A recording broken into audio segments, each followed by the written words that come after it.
উপর আল্লাহ লালত পড়ুক। জানোয়ার টিকটিকির ডিম খেকশিয়ালের নাতি, তোর টুনটুনি ব্লাস্ট হোক সেই দোয়া করি। শালা বাঙ্গির নাতি, তেলাপোকার ছাদ, তোর সাহস তো কম না। আমার নাকের ডগায় বসে আমাকেই ঠকাস, তাও কি না এই ডেপসি মুখের সাথে। ছি, লজ্জা লাগা দরকার।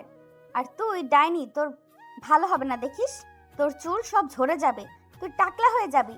আল্লাহ তোকে টাকলা বানায় দিবে দেখিস। তোরা দুই ক্যাঙ্গারুর টাক বানায় দিবে দেখিস। তোরা দুই ক্যাঙ্গারুর বাচ্চা আমার সরলতার সুযোগ নিয়ে আমাকে ঠকালি তো। আল্লাহ তোদের এত অখুশি দাম্পত্য দিক যে তোরা একে অপরের চুল টানাটানি করবি। শালা ডাইনোসরের প্রজাতি। নদী এত সময় দাঁড়িয়ে ওর বয়ফ্রেন্ড দীপ্ত আর ওর বেস্ট ফ্রেন্ড হিয়াকে অভিশাপ দিচ্ছিল। ও একটা কনভেনশন হলে দাঁড়িয়ে আছে, যেটা খুব সুন্দর করে সাজানো হয়েছে। নদী বউ সেজে দাঁড়িয়ে আছে। কনভেনশন হলে এসে ওর পুরো দুনিয়া উলটপালট হয়ে গেছে, কারণ বর বউয়ের নামের জায়গায় ওরা দীপ্তর নাম না লিখে দীপ্তর আর হিয়ার নাম লেখা। হলে প্রবেশ করেও দেখে দীপ্ত একটা লাইট ইয়েলো কালারের শেরওয়ানি পরে দাঁড়িয়ে আছে, আর ওর পাশে একটা ডার্ক মেরুন কালারের লেহেঙ্গা পরে হিয়া বউ সেজে দাঁড়িয়ে আছে। ওরা দুইজন হাত ধরে দাঁড়িয়ে আছে। চারিদিকে লেখা দীপ্ত ওয়েটস হিয়া, এমনকি বিয়ের কেকেও সেম লেখা। নদী প্রথমে সবটা মজা মনে করলেও পরে বুঝতে পারে আসলে আজকে ওরা দীপ্তর না, হিয়া আর দীপ্তর বিয়ে। ওর 3 বছরের ভালোবাসা বিশ্বাস ভেঙে দীপ্ত হিয়াকে আপন করে নিয়েছে। ওরা দুজন আরো 1 মাস আগেই রেজিস্ট্রি ম্যারেজ সেরে নিয়েছে। আর আজকে নদীর সামনে দাঁড়িয়ে 3 কবুলও বলল। আর সবচেয়ে অবাক করার বিষয় হচ্ছে দীপ্ত আর হিয়া মিলে নদীর সাথে বিয়ের প্ল্যানিং মার্কেটিং সব করেছে। সব নদীর পছন্দ মতো করেছে। তোর এই ফালতু অভিশাপে আমাদের কিছুই হবে না, বুঝলি? তুই সাচ্চুন্নি, একদম চুপ থাক। লজ্জা করলো না আমাকে এইভাবে ঠকাতে? তোরা যখন নষ্টামি করবি তো আমার সামনে ভালো শাস্তি কেন বলে দিলেই পারতি। আর আজকের এইসবের মানে কি? নিজেরা বিয়ে করবি ঠিক আছে, তাহলে আমাকে জানালি না কেন? আমার সাথে এইসব প্রতারণার মানে কি? বিয়ের শপিং, আমাকে বউ সাজানো, এইসব কেন করলি? আমাকে এমন জোকার সাজানোর কি দরকার ছিল? অবশ্যই দরকার ছিল। আমি তোকে একদম ভেঙে দিতে চেয়েছিলাম, মনে আছে? একদিন সামান্য ঝগড়ার পরে তুই বলেছিলি তুই ছাড়া আমি কিছুই না। নিজেকে খুব বড় কিছু মনে করিস তুই, তাই না? দেখ, আজকে তোর কিছুই নেই। তোর যা ছিল সব এখন আমার। তোর বয়ফ্রেন্ড, তোর বিয়ের অ্যারেঞ্জমেন্ট, অথচ সব কিছু এখন আমার। আমি তোর থেকে বেস্ট, তাই সব কিছু এখন আমার। আর তুই সেই জায়গাতেই দাঁড়িয়ে আছিস। আর শোন, দীপ্ত রাথোড গ্রুপের সেই বড় ডিলটা পেয়ে গেছে। তোর কোম্পানি যেখানে সামান্য ক্লিনারের কাজ করিস তুই, সেটাও এখন দীপ্ত কিনে নিয়েছে। এবার তোর খারাপ দিন গোনা শুরু কর। হিয়ার কথা শুনে নদী একটা তাচ্ছিলের হাসি দেয়। ও হিয়াকে বলে, তুই এত বড়াই করিস না। সে তো আমার ইউজ করা মালকেই বিয়ে করলি। ইউজ করা জিনিস নিয়ে এত বড়াই করা সাজে না। এই যে আয়ান আজকে রাথোর গ্রুপের ডিল পেয়েছে, সেটা আমার জন্যই। ও যে আজকে সাকসেসফুল, সেটাও আমার জন্য। আমি ওই ক্লিনিংয়ের কাজ করেই ওকে টাকা দিতাম, আর সেটা দিয়ে ও নিজের কোম্পানি দাঁড় করিয়েছে। রাত জেগে ওর জন্য অ্যাসাইনমেন্ট রেডি করেছি, যেটার জন্য ও রাথোর গ্রুপের ডিল পেয়েছে। আজকে ও এত দূর শুধুমাত্র আমার জন্য। তোকেও তো কম হেল্প করিনি। এই যে আজকে সুস্থভাবে দাঁড়িয়ে আছিস, সেটাও আমার জন্য। সেদিন তোর অপারেশনের টাকা আমি না দিলে তো কবেই পটল তুলতি। এই যে বিয়ের সাজে দাঁড়িয়ে আছিস, এত টাকার লেহেঙ্গা মেক ওভার নিয়ে, সেটাও আমার টাকায়। বিয়ের ভ্যানু, যাবতীয় খরচ সবটাই আমার টাকায় হয়েছে। তাও বলিস আমি ছাড়া তোদের অস্তিত্ব আছে? সত্যি এটাই, আমি ছাড়া তোরা দুজন কিছুই না। হ্যাঁ, দিয়েছো তুমি আমাকে ফিনান্সিয়ালি সাপোর্ট। তাতে কি এমন হয়েছে? সেই টাকা আমি এক্ষুনি তোমাকে ফেরত দিয়ে দেব। আর রাথোর গ্রুপের ডিল আমি নিজের যোগ্যতায় পেয়েছি। এর পিছনে তোমার কোনো হাত নেই, তাই লেকচার মারা বন্ধ করো। চামচিকার বাচ্চা, চুপ কর। তুই নিজেও ভালো করে জানিস ডিল তুই কেন পেয়েছিস। আর তোর টাকা ফেরত দিতে হবে না, ওটা মনে কর তোদের দান করেছি আমি। এই সব কিছুর হিসাব আমি নেব খুবই তাড়াতাড়ি। সামান্য ক্লিনার হয়ে এত দিমাগ তোকে সাজে না। কালকে থেকে তো দীপ্তকেই স্যার বলে ডাকবি, তখন দেখিস কেমন লাগে। তোর এত হেডাম, অথচ দেখ বউয়ের মতো সার্কাসের জোকার সেজে বসে আছিস। তোর মতো মেয়ের কপালে বিয়ে নেই। হিয়ার কথা শুনে নদীর প্রচন্ড রাগ হয়। ও কি দেখতে খারাপ নাকি যে ওর বিয়ে হবে না? দুধে আলতায় গায়ের রং ওর। যেমন সুন্দর চেহারা তেমনই সুন্দর চেহারা। ওর কেন বিয়ে হবে না? নদী জেদি কণ্ঠে বলল, কে বলেছে আমার বিয়ে হবে না? বিয়ে হবে আমার, তাও আজকে এই মুহূর্তে। আর এই কাজই আমার বিয়ে পড়াবে। নদীর কথা শুনে দীপ্ত আর হিয়া হাসতে থাকে। নদী, আমি হিয়াকে বিয়ে করে নিয়েছি। তুমি কিভাবে আশা করো এখনো যে আমি তোমাকে বিয়ে করব? আমি জানি তুমি আমাকে প্রচন্ড ভালোবাসো, কিন্তু এবার অন্তত স্বপ্ন দেখা বাদ দাও। তোমার মতো ক্লিনার আমার সাথে মানায় না। তুমি আমার ক্লাসের না। ফর ইওর কাইন্ড ইনফরমেশন, আমি এখন তোমাকে বিয়ে করতে চাই না। যেই মুহূর্তে আমি জানতে পেরেছি তুমি আমাকে ঠকিয়েছো, তখনই তোমার প্রতি থাকা আমার সব ভালোবাসা মারা গেছে। আমি এখন তোমাকে শুধু ঘৃণা করি। তুমি আমার ঘৃণা পাওয়ারও যোগ্য না। আচ্ছা তাই? তো কে বিয়ে করবে তোকে? নদী চুপ করে চারিদিকে একবার চোখ বুলায়। হঠাৎই ওর চোখ আটকে যায় মাস্ক পরা একটা ওয়েটারের দিকে। ছেলেটার চোখ দুটো দেখে বেশ হ্যান্ডসামই লাগছে। আর সবার নজর ওদের উপরে থাকলেও ছেলেটা নিজের কাজেই ব্যস্ত। নদী নিজের ভারী লেহেঙ্গা 2 হাতে উঁচু করে নিয়ে ছেলেটার সামনে গিয়ে দাঁড়ায় আর বলে, এই ছেলে, এই কানে শুনতে পাও না নাকি? আমাকে বলছেন? হ্যাঁ, তোমাকেই বলছি। জি বলুন। বিবাহিত? না। গার্লফ্রেন্ড আছে তোমার? না। বয়স কত? 25 চলে। 2 বছরের ছোট? না, চলবে। কি চলবে? বিয়ে করবে আমাকে? বিয়ে? চোখ দুটো অমন রসগোল্লার মতো হয়ে গেল কেন? ভিনগ্রহের প্রাণী নাকি তুমি? বিয়ের নাম কখনো শোনোনি নাকি? না, আসলে হুট করে বিয়ের প্রস্তাব দিলেন তাই। শোনো, আজকে আমার বয়ফ্রেন্ডের সাথে আমার বিয়ে হওয়ার কথা ছিল, কিন্তু ওই জাউরা হালার হালা আমাকে ধোকা দিয়ে আমার কালসা বেস্ট ফ্রেন্ডকে বিয়ে করে নিয়েছে। আবার আমাকে বলে আমি নাকি ছেলে পাবো না বিয়ের জন্য। আমি তোমাকে বিয়ে করতে চাই, যদি রাজি থাকো তো বলো, তাহলে আজকে এই কাজই আমাদের বিয়ে পড়াবে। তুমি চিন্তা করো না, ওরা যে বলেছে আমি ক্লিনার তা কিন্তু না। আমার আরও একটা পরিচয় আছে, টাকাও আছে বহুত। তোমার ফুল লাইফ সেট করে দেব। বলো রাজি কি না? নদীর কথায় আয়ান কি দিয়ে কি বলবে বুঝে পায় না। আয়ান আসলে একটা ওয়েটার সেজে আছে অন্য একটা কারণে। ও কোনো ওয়েটার না। ও ভেবেচিন্তে কিছু বলবে তার আগেই নদী ওর হাত ধরে টেনে নিয়ে যায় স্টেজে। যেতে যেতে বলে, তুমি চুপ করে আছো মানে তুমি রাজি? তোমার চুপ থাকাকে সম্মতির লক্ষণ ধরলাম। নদীর আচরণে আয়ান মনে মনে বলে, আরে এ কোন মুসিবতে পড়লাম। আসলাম একজনের ব্যান্ড বাজাতে, এখন দেখছি আমারই ব্যান্ড বেজে যাচ্ছে। নদী আয়ানের হাত ধরে ওকে স্টেজে নিয়ে আসে। নদীর পাশে ওয়েটারের পোশাক পরা আয়ানকে দেখে দীপ্ত আর হিয়া একে অপরের দিকে তাকিয়ে হাসতে থাকে। হিয়া বলে, একে বিয়ে করবি তুই? হ্যাঁ। চয়েস খারাপ না। এবারে নিজের যোগ্য কাউকে চুজ করলে। ক্লিনারের বিয়ে ওয়েটারের সাথে, ভালোই। হ্যাঁ, এক জোকার আর এক জোকারের গলায় চলবে। নিজেদের মুখে লাগাম দে। ও আর যাই তোদের মতো চরিত্রহীন কালসাপ না। নিজেরা কি করেছিস আগে সেটা দেখ। লজ্জা লাগে না এই মুখ দিয়ে কথা বলতে? আর দীপ্ত, আজকে তুই যে পজিশনে আছিস সেটা আমার জন্য। তোকে এই পর্যায়ে আনতে পেরেছি যখন আমি, ওকে তার চেয়েও বড় পর্যায়ে পৌঁছাবো আমি। আর তোর পতনও খুব শীঘ্রই হবে। Just wait and watch. নদীর কথাকে দীপ্ত আর হিয়া এমনভাবে হেসে উড়িয়ে দেয় যেন ও কোনো জোকস বলেছে। নদী আর আয়ান 3 কবুল বলে একে অপরকে বিয়ে করে নেয়। দীপ্ত আর হিয়াকে কোনো রকম পাত্তা না দিয়ে নদী আয়ানকে নিজের সাথে করে নিয়ে নিজের ফ্ল্যাটে চলে যায়। নদীর ফ্ল্যাটটা বেশ ছোট, সাধারণ ছিমছাম একটা ফ্ল্যাট। 2টা রুম, ড্রয়িং, ডাইনিং, কিচেন, সেটাও আবার ভাড়ার। প্রতি মাসে 5,000 টাকা ভাড়া দিতে হয়। তেমন কোনো আসবাবপত্রও নেই, প্রয়োজনীয় কিছু মালামাল। নদী আয়ানকে নিজের ফ্ল্যাটে নিয়ে এসে বলে, এখানে ভাড়া থাকি আমি। আমার নিজের বাড়িতে তোমাকে এখন নিতে পারবো না। বাবা আমার উপরে রেগে আছে। ওই শালা বেইমানের জন্য আমার বাবার সাথে ঝামেলা হয়েছে। এমনকি আমি কিন্তু অনেক বড়লোক ঘরের মেয়ে। এইসব দেখে ভেবো না আমি গরিব। তোমাকে একটা সিক্রেট বলি, শোনো। এই শহরের দ্বিতীয় ধনী ব্যক্তি আসলাম তালুকদারের একমাত্র মেয়ে নদী তালুকদার আমি। একটা কারণে নিজের পরিচয় গোপন করে এখানে আছি, কিন্তু খুব তাড়াতাড়ি সব ঠিক হয়ে যাবে। নদীর কথা শুনে আয়ান মনে মনে বলে, আহারে, মেয়েটার মনটা একদম ভেঙে গেছে, শোকে পাথর হয়ে গেছে, পাগলের মতো কী সব বলে চলেছে। নিজেকে দ্বিতীয় ধনী ব্যক্তির মেয়ে হিসেবে পরিচয় দিচ্ছে। আচ্ছা, ও কি সত্যি বলছে? না না, ও যদি সত্যি নদী তালুকদার হতো তাহলে কি আর এই 5,000 টাকার ফ্ল্যাটে থাকতো?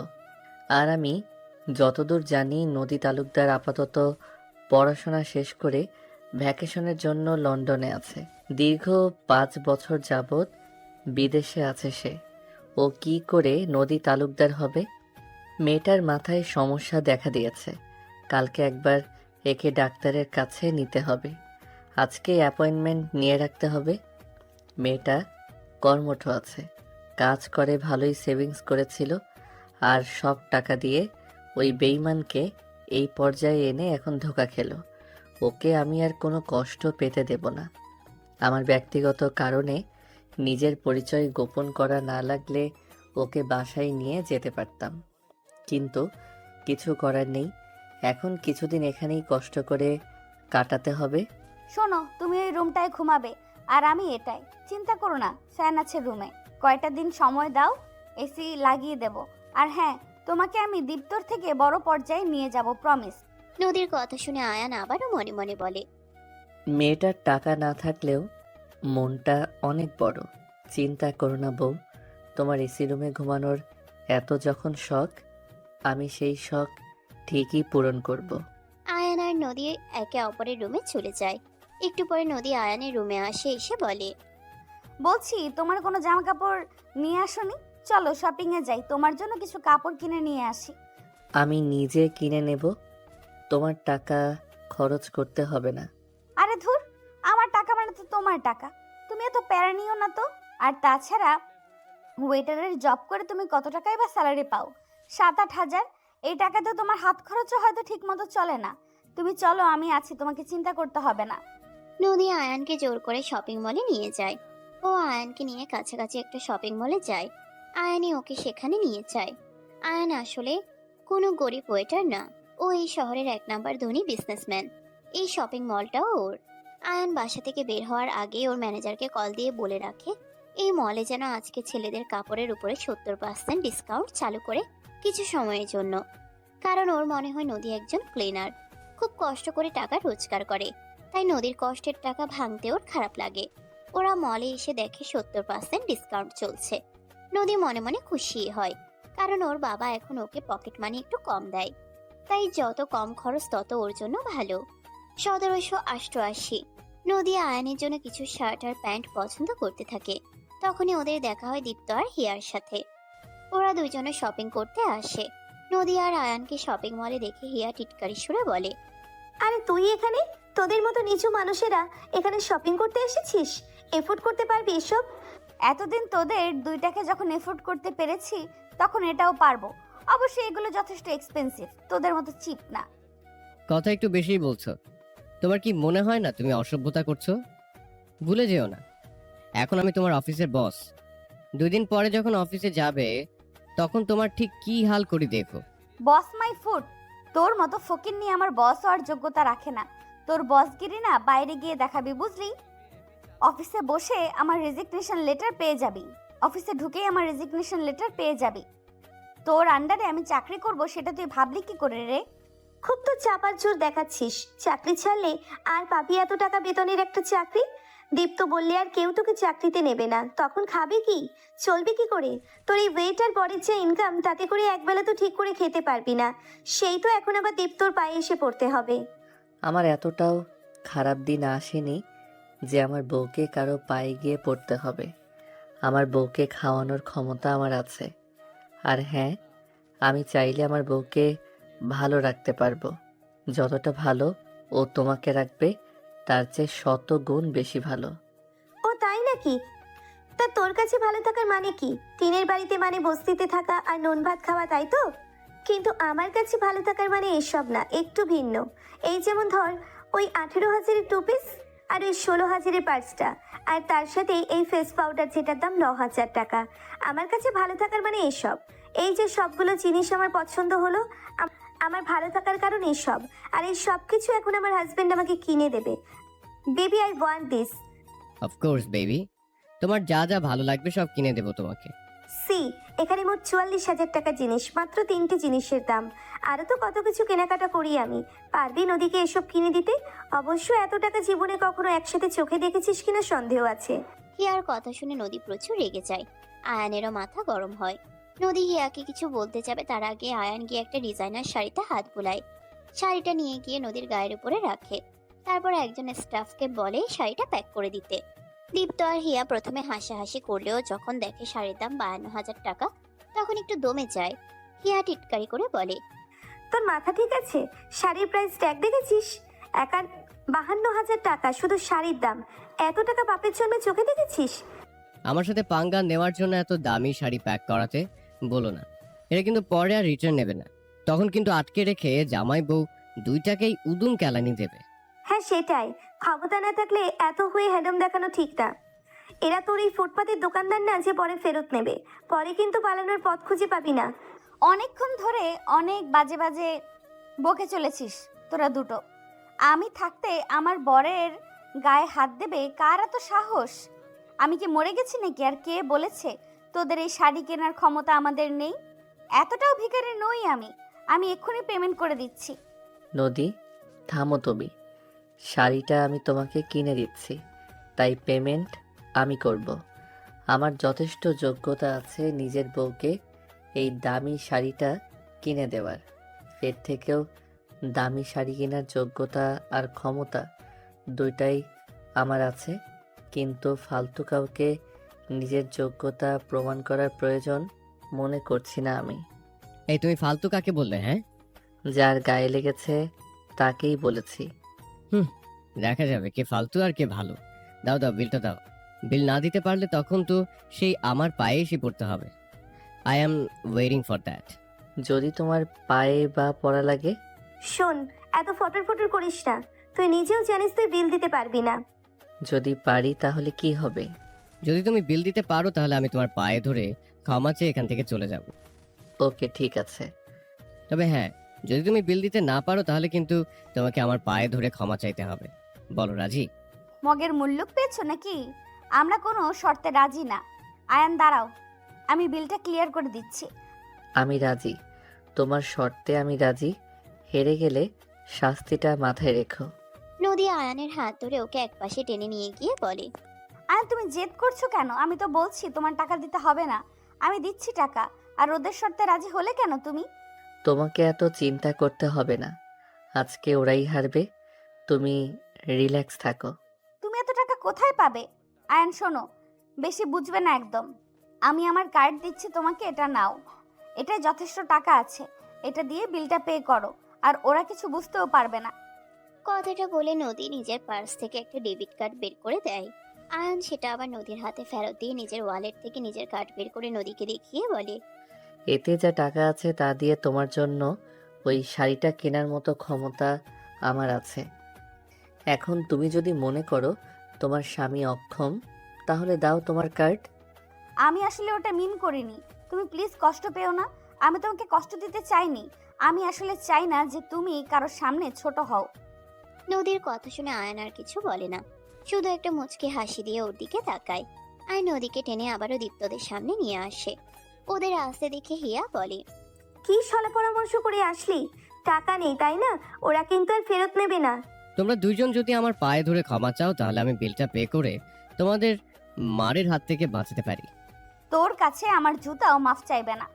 আমি বিল পে করে দিচ্ছি, তুমি শর্ত ভুলো না। আয়ান একজন স্টাফকে ডেকে বলে ওর কার্ড থেকে শাড়ির বিলটা রাখতে। সেটা দেখে দীপ্ত আর হিয়া হাসতে থাকে। কিন্তু যখন বিল দেওয়া সাকসেসফুল হয় তখন ওদের মুখের হাসি মিলিয়ে যায়। নদী কিছুটা অবাক হলেও মনে মনে খুশি হয় এটা ভেবে যে এবার দীপ্ত আর হিয়াকে ওদের কাছে ক্ষমা চাইতে হবে। দীপ্ত অবাক হয়ে বলে, এটা কিভাবে সম্ভব? কি সম্ভব কি সম্ভব না সেটা তোমার চিন্তা করতে হবে না। শর্তের কথা মনে আছে তো? শর্ত? কিসের শর্ত? ওরে গিরগিটির বাচ্চা, এর ভেতরে ঢুকে গেছিস? তোরা যে বলেছিলিস ও বিল দিতে পারলে আমাদের গায়ে পড়ে মাফ চাইবি, এখন কর সেটা। নদীর কথা শুনে দীপ্ত আর হিয়া একে অপরের মুখ চাওয়াচাওয়ি করতে থাকে। কি হলো, এখনো দাঁড়িয়ে আছো কেন? তোমরা ভাবলে কি করে আমি তোমাদের পা ধরবো? মানে নিজেকে একবার দেখো। সামান্য একজন ওয়েটার হয়ে ভাবছো আমি তোমার পা ধরবো? তোমার সাহস হয় কিভাবে আমাকে কথা বলো? আজব, আমি আবার কি বললাম? বলেছিলে তো তুমি নিজেই তো এসব শর্ত দিলে, আর এখন নিজেই পল্টি নিচ্ছ। ছাড়ো তো আয়ান, এইসব পোল্টিবাজদের স্বভাবই এমন। সারাদিনই গিরগিটির মতো রং বদলায়। বেইমানের জাত। এই মুখ সামলে কথা বল। ওই গলাবাজি করবি না একদম, বলে দিলাম। তোরা আমার সাথে যা করেছিলি সেটা ভুলিস না। প্রতারণার কেস করে দিলে তখন দুইটা জেলে বসে নাচিস। বেঈমানের দল। আয়ানের সাথে কথা বাড়িয়ে লাভ নেই। তোমার জন্য আমি কয়টা শার্ট আর প্যান্ট পছন্দ করেছি, এখন আর ট্রায়াল দিতে হবে না। চলো প্যাক করে বাসায় নিয়ে চলো। হুম। আয়ান আর নদী বাসায় চলে যায়। এদিকে এত স্টাফদের সামনে হিয়া আর দীপ্তকে এত কথা বলায় ওরা দুজন অপমানিত বোধ করে। হিয়া আর দীপ্ত রেগে যায় অনেক। দেখলে তুমি ওই নদীর সাহস কত বেড়েছে? ও আমাকে কত কিছু শুনিয়ে দিয়ে গেল। কালকে অফিসে আসুক শুধু একবার, তারপর ওকে মজা দেখাবো। কালকে ওকে ওর জায়গা দেখাবো। নদী আর আয়ান বাসায় আসার পরে নদী ওয়াশরুমে যায় ফ্রেশ হতে। আয়ান সেই সুযোগে ব্যালকনিতে গিয়ে নিজের অ্যাসিস্ট্যান্টকে কল করে। চলো। মিস্টার রাজেশের আর কোনো খবর পাওয়া গিয়েছে? হ্যাঁ স্যার, আমাদের গোয়েন্দা জানিয়েছে ও এখন সুইট ড্রিম হোটেলে 314 নম্বর রুমে আছে। গ্রেট। তাহলে আমাকে এখনই ওখানে যেতে হবে। আজকে ওকে ধরে ওর পেট থেকে সব কথা বের করতে হবে। তুমি কয়েকজন বডিগার্ডকে একটা গাড়িতে করে নদীর অ্যাপার্টমেন্টের সামনে পাঠাও। আমি আসছি। Yes boss. আয়ান শোনো, আজকে আমি ভাবছি রাতেই ডিনারটা দুজন মিলে রান্না করব। তার দরকার নেই। আমি একটু বাইরে যাচ্ছি, আসার সময় বাইরে থেকে খাবার নিয়ে আসবো। তুমি চিন্তা করো না। কিন্তু দুজন মিলে রান্না করলে একটু মজা হতো, একে অপরের সাথে কিছুটা টাইমও স্পেন্ড করা হয়ে যেত। আমার আজকে সময় হবে না, আমি খাবার নিয়ে আসবো। তুমি রেস্ট নাও। আয়ানের তাড়াহুড়ো থাকায়ও বেরিয়ে যায়। নদী মনে করে শপিং মলের বিলের ব্যাপারটার জন্য আয়ান ওর উপরে রেগে আছে, তাই চলে গেছে। নদীর মন খারাপ হয়ে যায়। মনে মনে ভাবতে থাকে কিভাবে আয়ানের রাগ ভাঙানো যায়। হঠাৎই নদীর মাথায় একটা বুদ্ধি আসে। ও ঠিক করে আয়ানের কিনে দেওয়া শাড়ি পরে ওকে সারপ্রাইজ দেবে। যেই ভাবা সেই কাজ। নদী গিয়ে শপিং ব্যাগ থেকে শাড়িটা বের করে। শাড়িটা জর্জেট কাপড়ের, ডিপ সি গ্রিন কালারের উপরে গোল্ডেন কালারের সুতোর নিখুঁত কাজ, সাথে স্টোন বসানো আর হালকা কারচুপির কাজ করা। খুব বেশি গর্জিয়াস না, সিম্পল কাজ করা একটা শাড়ি, যেটা দেখতে একদম এলিগ্যান্ট লাগবে। নদী শাড়িটা পরে নেয়, সাথে একটা গোল্ডেন কালারের ক্রপ টপস, গলায় একটা সিম্পল ডায়মন্ডের নেকলেস আর কানে ছোট দুইটা ডায়মন্ডের দুল। চুলগুলোর সামনে থেকে পেঁচিয়ে নিয়ে পেছনে একটা বো ক্লিপ দিয়ে আটকে দেয়। হালকা একটা পার্টি মেকআপ করে, আর সব শেষে কপালে ছোট একটা স্টোনের টিপ। ব্যাস, এতেই নদীকে একদম পরীর মতো সুন্দর দেখতে লাগে। নিজেকে আয়নায় দেখে নদী নিজেই বলে ওঠে, हाय क्या लग रहे हो तुम, किसी को नजर न लगे। নদী আয়নায় নিজের দিকে একটা ফ্লাইং কিস ছুড়ে দেয়। এদিকে আয়ান নিজের মিশনে ব্যস্ত। ও ওয়েটার সেজে সুইট ড্রিম হোটেলে যায়। মিস্টার রাজেশ আগে ওর আন্ডারে ওর হয়ে কাজ করত, কিন্তু হুট করে ওর রাইভাল কোম্পানি থেকে টাকা খেয়ে ওর বিরুদ্ধে কাজ করেছে। সেই সব কিছু ওর মুখ থেকে স্বীকার করানোই মূলত আয়ানের উদ্দেশ্য। ওরা অনেক দিন ধরে মিস্টার রাজেশকে খুঁজতেছিল, কিন্তু ওকে ট্রেস করতে পারছিল না। সেদিন ওই কনভেনশন হলে মিস্টার রাজেশ তার ওয়াইফের সাথে দেখা করার জন্য এসেছিল। আয়ানের প্ল্যান ছিল ওয়েটার সেজে রাজেশের কাছ অব্দি পৌঁছে ওকে তুলে নিয়ে আসবে, কিন্তু হুট করে নদী এসে ওকে বিয়ের প্রপোজাল দেয়। আয়ান তখন দূর থেকে রাজেশ আর ওর বউকে নজরে রাখছিল আর সুযোগের অপেক্ষায় ছিল। কিন্তু নদীর ঝামেলা করার জন্য সবার নজর ওদের উপরে পড়ে। নদী যখন আয়ানকে বিয়ের জন্য প্রপোজ করে, মিস্টার রাজেশ তখন আয়ানকে দেখে ফেলে আর দ্রুত সেখান থেকে পালিয়ে যায়। আয়ান সেদিন সাথে করে কোনো গার্ডকে নিয়ে যায়নি, তাই রাজেশকে আর ধরতে পারেনি। কিন্তু আজকে একদম পুরো প্রস্তুতির সাথে এসেছে। আজকে আয়ান মিস করলেও হোটেলের বাইরে থাকা ওর গার্ডটা ঠিকই রাজেশকে ধরে ফেলবে। রাজেশ তখন ওর গার্লফ্রেন্ডের সাথে একান্ত সময় কাটানোয় ব্যস্ত। আয়ান তখনই দরজায় নক করে। কে? Room service sir. আমরা তো কিছু অর্ডার করিনি, আর এখন কিছুর দরকারও নেই। যাও, এখন ডিস্টার্ব করো না। স্যার, এটা হোটেলের তরফ থেকে কমপ্লিমেন্টারি ড্রিঙ্ক। আপনি আমাদের ভিআইপি গেস্ট, তাই হোটেলের তরফ থেকে এই রেড ওয়াইন আপনাকে গিফট হিসেবে দেওয়া হয়েছে। একটু ওয়েট করো, আসছি। রাজেশ আসছে শুনে আয়ানের ঠোঁটে একটা শয়তানি হাসি ফুটে ওঠে। আয়ান জানতো ওয়াইনের কথা শুনে রাজেশ ঠিকই দরজা খুলবে। রাজেশের দুর্বল দিক তিনটা: মদ, জুয়া আর মেয়ে। এই তিনটার ব্যাপারে ওর কোনো না নেই। আয়ান ওর দুর্বলতাকে কাজে লাগালো একদম সঠিক সময়ে। আয়ানের কথায় রাজেশ বাইরে আসার জন্য জামা কাপড় পরতে থাকে। ও প্যান্ট পরে বেল্ট পরতে যাবে, তখনই বাইরে থেকে একটা মেয়ের আওয়াজ ভেসে আসে। আরে আয়ান, তুই এখানে? অবাক হওয়ার কি আছে? ওয়েটার মানুষ কাজ করবে না নাকি? যেখানেই যাই আঠার মতো পিছনে পড়ে আছে। এই আয়ান আজকে তো তোদেরও বাসর রাত। তা বাসরের রাতে বউকে ছেড়ে পরের গোলামি করছিস, লজ্জা লাগে না? কথাগুলো বলতে বলতে হিয়া আর দীপ্ত হাসতে থাকে। এদিকে রাজেশ রুমের ভিতর থেকে আয়ানের নাম শুনে বুঝে যায় বাইরে আয়ান ওর জন্য অপেক্ষা করছে। ও পালানোর জন্য জানালা দিয়ে উকি দেয়। হোটেলের আশেপাশে কয়েকজনকে দেখে ওর সন্দেহ হতে থাকে। ও বুঝতে পারে এরা আয়ানের লোক। ও তাড়াতাড়ি ওর গার্লফ্রেন্ডের বোরখা পরে নেয়, তারপর পিছনে সিক্রেট ডোর দিয়ে বাইরে বেরিয়ে যায়। এদিকে আয়ান কাজে ব্যাঘাত ঘটানোয় দীপ্তকে বলে, তোমাদের দুইজনের কি খেয়ে দেয়ে কোনো কাজ নেই নাকি? সারাদিন আমি কি করলাম না করলাম সেটা নিয়ে পড়ে আছো। আমি না হয় এখানে কাজে এসেছি, তোমরা আমার পিছন পিছন এখানে কি করছো? তোর পিছন পিছন আসতে যাবো কেন রে? আমরা তো আর তোর মতো 2 টাকার ওয়েটার না যে এখানে ওয়েটারগিরি করতে আসবো। আমরা এখানে আমাদের বাসর রাত সেলিব্রেট করতে এসেছি। এমন লাক্সারি হোটেল এক রাত কাটানো তোর মতো ওয়েটারের স্বপ্ন শুধু। আমি তো বলিনি আমি এখানে রাত কাটাতে চাই।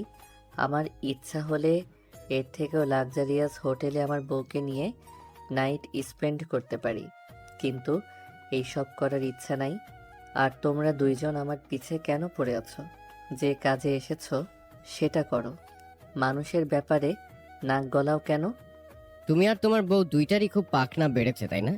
তোমার বউ ছুটি শেষ করে অফিসে আসুক, তারপর ওর ব্যবস্থা করব। আর তুমি যে এই হোটেলে কাজ করছো তারও 12টা বাজাবো। রাতুর গ্রুপের সাথে ডিলটা শুধু সাইন করি, তারপর এই হোটেলের দায়িত্ব সব আমার। তখন তোর কি করে দেখিস? জামাই বউ দুইটাকে যখন কাজ থেকে ঘাট ধাক্কা দিয়ে বের করব, তখন রাস্তায় ভিক্ষা করিস। আয়ান দীপ্তর কথার উত্তর দিতে যাবে, তখনই ওর খেয়াল হয় অনেক সময় হয়ে গেছে তবুও রাজেশ বাইরে আসেনি। তার মানে রাজেশ টের পেয়ে গেছে বাইরে আয়ান আছে। এতক্ষণে হয়তো রাজেশ পালিয়ে যাওয়ার চেষ্টা করেছে। আয়ান বিরক্তিতে মুখ দিয়ে উচ্চারণ করে, ও শিট, ড্যাম ইট। দীপ্ত আয়ানের সামনে দাঁড়িয়েছিল। আয়ান দীপ্তকে ধাক্কা মেরে দূরে সরিয়ে দিয়ে দৌড় দেয়। ও হোটেলের বাইরে আস্তে আস্তে নিজের কানের এয়ারপোর্ট দিয়ে নিজের গার্ডদের জানিয়ে দেয় রাজেশ হোটেল থেকে বেরিয়েছে। গার্ডসরা সবাই অ্যালার্ট হয়ে যায়। যারা যারা হোটেল থেকে বাইরে যেতে থাকে সবাইকে চেক করতে থাকে। আয়ান নিজেও বাইরে এসে তন্ন তন্ন করে রাজেশকে খুঁজতে থাকে, কিন্তু রাজেশ ততক্ষণে নিজের বসের পাঠানো গাড়িতে করে আয়ানদের ধরাছোঁয়ার বাইরে চলে গেছে। রাজেশকে আর পাওয়া যাবে না বুঝতে পেরে আয়ান রাগে ফেটে পড়ে। ও নিজের গাড়ির জানালায় জোরে একটা পাঞ্চ মারে। আয়ানের হাত থেকে কেটে রক্ত বের হতে থাকে। ও নিজের পকেট থেকে ফোন বের করে একজনকে কল দেয়। অপর পাশের ব্যক্তি কল রিসিভ করতেই আয়ান রেগে তাকে বলে, কুত্তার বাচ্চা, জানোয়ার, তুই কি ভেবেছিস আমার হাত থেকে বাঁচা এতই সহজ? তোর ওই চামচাকে আমার হাত থেকে বাঁচাতে পারবি না তুই এত সহজে। কোম্পানির ক্ষতি করে টাকা আত্মসাৎ, এর পিছনে যে তোরই হাত আছে সেটা আমি খুব ভালো করেই জানি। রাজেশকে তুই আমার হাত থেকে লুকাতে পারবি না। আজকে পালিয়েছে তো কি হয়েছে? প্রয়োজনে ওকে আমি পাতাল থেকে খুঁজে নিয়ে আসব। একবার তোর সব অপকর্মের প্রমাণ পাই, তারপর দেখিস তোকে আমি কি করি। ফ্যামিলি বিজনেসের সিও তোকে আমি কোনোভাবেই হতে দেব না, নেভার। হ্যাঁ, relax my dear step brother. এত হাইপার হো না। এত কম বয়সে এত হাইপার হওয়া স্বাস্থ্যের জন্য ভালো না। আবার আদরের ছোট ভাই। ভাই মাই ফুট, তোর মুখে আমাকে একদম ভাই ডাকবি না। ওহো, আবারও রাগ করে? আর বড় ভাইকে কেউ তুই তুকারি করে নাকি? আমি তোমার 2 মাসের বড়। এত টেনশন নিও না ভাই। রাজেশ আমার লোক। ওকে আমি নিরাপদে তোমার ত্রিসীমানার বাইরে নিয়ে এসেছি। এখন আর ওকে কেউ খুঁজে পাবে না। আর হ্যাঁ, আর কদিন পরেই তোমার সিইও পদ আর থাকবে না। তুমি চিন্তা করো না। আমি সিইও হলে তোমাকে 30,000 টাকা বেতনের একটা চাকরি দিয়ে দেবো। না খেয়ে তোমাকে মরতে দেবো না। শত হলেও তুমি আমার 10টা না 5টা না একটা মাত্র ছোট আদরের ভাই। তুই জেগে জেগে স্বপ্ন দেখতে থাক। বোর্ড মিটিংয়ের আগেই আমি সবার সামনে তোর মুখোশ টেনে খুলে দেব। তখন জেলে বসে সিও হইস, ব্লাডি বিচ একটা।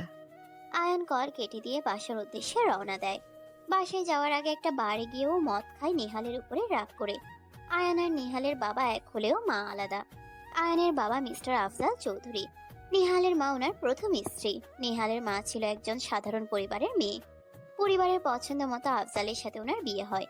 ওনাদের বিয়ের 2 বছর পরে আফজাল আয়ানের মায়ের প্রেমে পড়ে। মূলত আয়ানের মা একজন ধনী পরিবারের মেয়ে।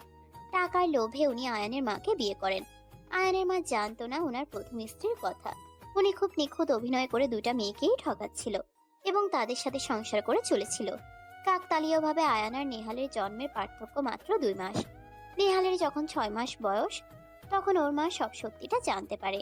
উনি তারপর আয়ানের মাকেও সব সত্যিটা জানিয়ে দেয়। আয়ানের মা আয়ানের কথা চিন্তা করে ওর বাবার সাথে সম্পর্ক স্বাভাবিক রাখলেও নেহালের মা সত্যিটা মানতে পারে না। উনি হিতাহিত জ্ঞান হারিয়ে সুইসাইড করেন। মিস্টার আফজাল চৌধুরী আর যাই হোক নিজের 2 সন্তানকেই প্রচন্ড ভালোবাসে। উনি যখন আয়ানের মাকে বলেন নেহালকেও ওনাকেই মানুষ করতে হবে, আয়ানের মা অপরাধ বোধে নেহালকেও নিজের সন্তানের মতো আদরের স্নেহ দিয়ে বড় করতে থাকে। আয়ান আর নেহাল ছোট থেকে এটা জেনেই বড় হয়েছে যে ওরা আপন ভাই। কিন্তু হাই স্কুলে পড়ার সময় নেহালের এক দূর সম্পর্কের মামা ওকে ওর মায়ের রেখে যাওয়া একটা ভিডিও আর ডায়েরি দেয়, যেটাতে উনি নিজের সাথে হওয়া সব অন্যায় প্রকাশ করেছেন। সেদিন বাড়ি ফিরে নেহাল সবার সামনে সব সত্যি প্রকাশ করে দেয় এবং তারপর থেকে ও আরো কয়েকদিন নিজেকে ঘরবন্দি করে রাখে আর মনে মনে ঠিক করে ওর মায়ের মৃত্যুর প্রতিশোধও নেবে। যেই ভাবনা সেই কাজ। নেহাল আবারও সবার সাথে স্বাভাবিক আচরণ করতে শুরু করে। নেহাল উপরে উপরে সব মানলেও ভিতরে ভিতরে ওর বাবাকে ধ্বংস করার ছক আঁকতে থাকে। ওইদিকে আয়ানের সব সত্যিটা জানার পরে ওর বাবাকে ক্ষমা করতে পারে না। সেদিন থেকে ও আর ওর বাবার সাথে কথা বলে না। কলেজে ওঠার পরে ও বাড়ি থেকে বেরিয়ে হোস্টেলে থাকা শুরু করে। ওর বাবা এই বিষয়টা মানতে পারে না। উনি আগে আয়ানকে টাকা পয়সা দেওয়া বন্ধ করে দেন। আয়ানও তখন টিউশনি করে নিজের খরচ চালাতে থাকে। আয়ানের বাবা যেহেতু আয়ানের নানা বাড়িতে থাকতো, তাই ওনার ব্যবসা থেকে শুরু করে সবটাই আয়ানের নানার টাকায়। আয়ানের নানার চাপে পড়ে উনি তখন আবারও আয়ানকে টাকা পাঠাতেন। নানার টাকার জন্য আয়ানও টাকা নিত, কিন্তু এখনো পর্যন্ত ওর বাবাকে ক্ষমা করতে পারেনি। আর না তো ওনার সাথে কথা বলে। বিজনেসের ব্যাপারে কথা বলার দরকার পড়লে সেটাও নিজের অ্যাসিস্ট্যান্টকে দিয়ে বলায়। ওর বাবা যখন বিজনেসের কাজে দেশের বাইরে যায়, ও শুধু তখনই বাড়িতে যায় নিজের নানা আর মায়ের সাথে দেখা করতে। হ্যালো বোনো, বলো ভাইয়া। কেমন আছিস তুই? তুই এখন কোথায় আছিস? ওই শুয়ারটা নাকি তোকে ঠকিয়েছে, তোর সাথে প্রতারণা করেছে। দেখ, তুই একদম ভেঙে পড়বি না। তোর বড় ভাই এখনো বেঁচে আছে। ওই জানোয়ার কেমন মারা মারবো ও বুঝতে পারবে ও কারোর সাথে কি করেছে। ওহো ভাইয়া, চিল। আমি ঠিক আছি, তুমি এত চিন্তা করো না প্লিজ। ওই টিকটিকির বাচ্চা আমার সাথে যা করেছে তার জন্য ওকে আমি নিজ হাতে শাস্তি দেব। বুঝলাম। এবার বুঝতে পারলি বাবা কেন তোর সাথে ওর সম্পর্কটা মানছিল না? বাবা আমার উপরে অনেক রেগে আছে, তাই না? সে একটু আছে, এতদিন তার অবাধ্য হয়ে ওই বেইমানের জন্য কম কিছু তো করিসনি। তোকে ছোট থেকে বাবা মাটিতে পা রাখতে দেয়নি, আর সেই তুই কিনা ক্লিনারের কাজ করেছিস। রাগ হওয়াটা কি স্বাভাবিক না? আমি বুঝতে পারিনি ভাইয়া, ওর অভিনয় তখন আমি বুঝতে পারিনি। ও যে এমন করবে সেটা যদি আগে বুঝতাম তবেই ওকে লাথি মেরে আমার জীবন থেকে বের করতাম। ও যা করেছে করেছে, ও জানে না ও কার সাথে পাঙ্গা নিয়েছে। আমিও তালুকদার বাড়ির মেয়ে, ওকে যদি উচিত শিক্ষা না দিই তো আমার নামও নদী তালুকদার না।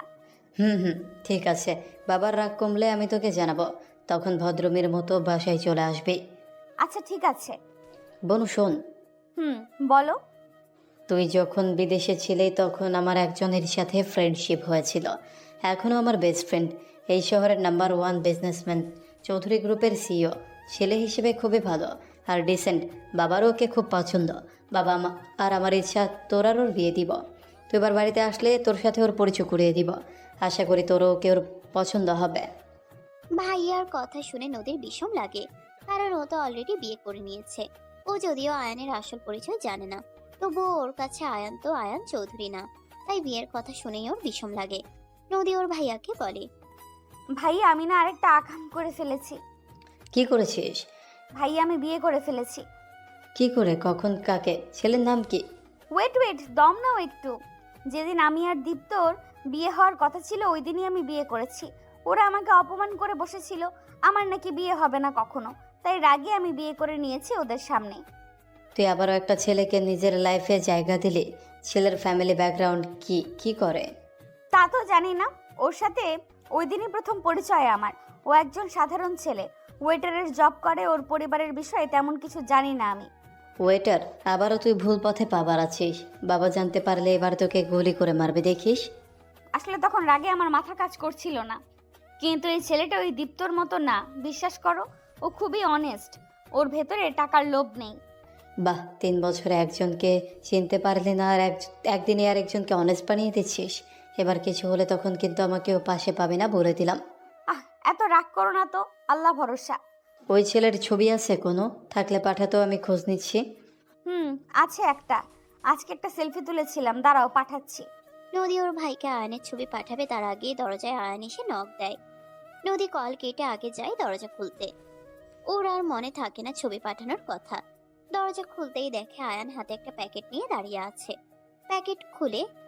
প্যাকেট মূলত ওদের দুজনের রাতের খাবার।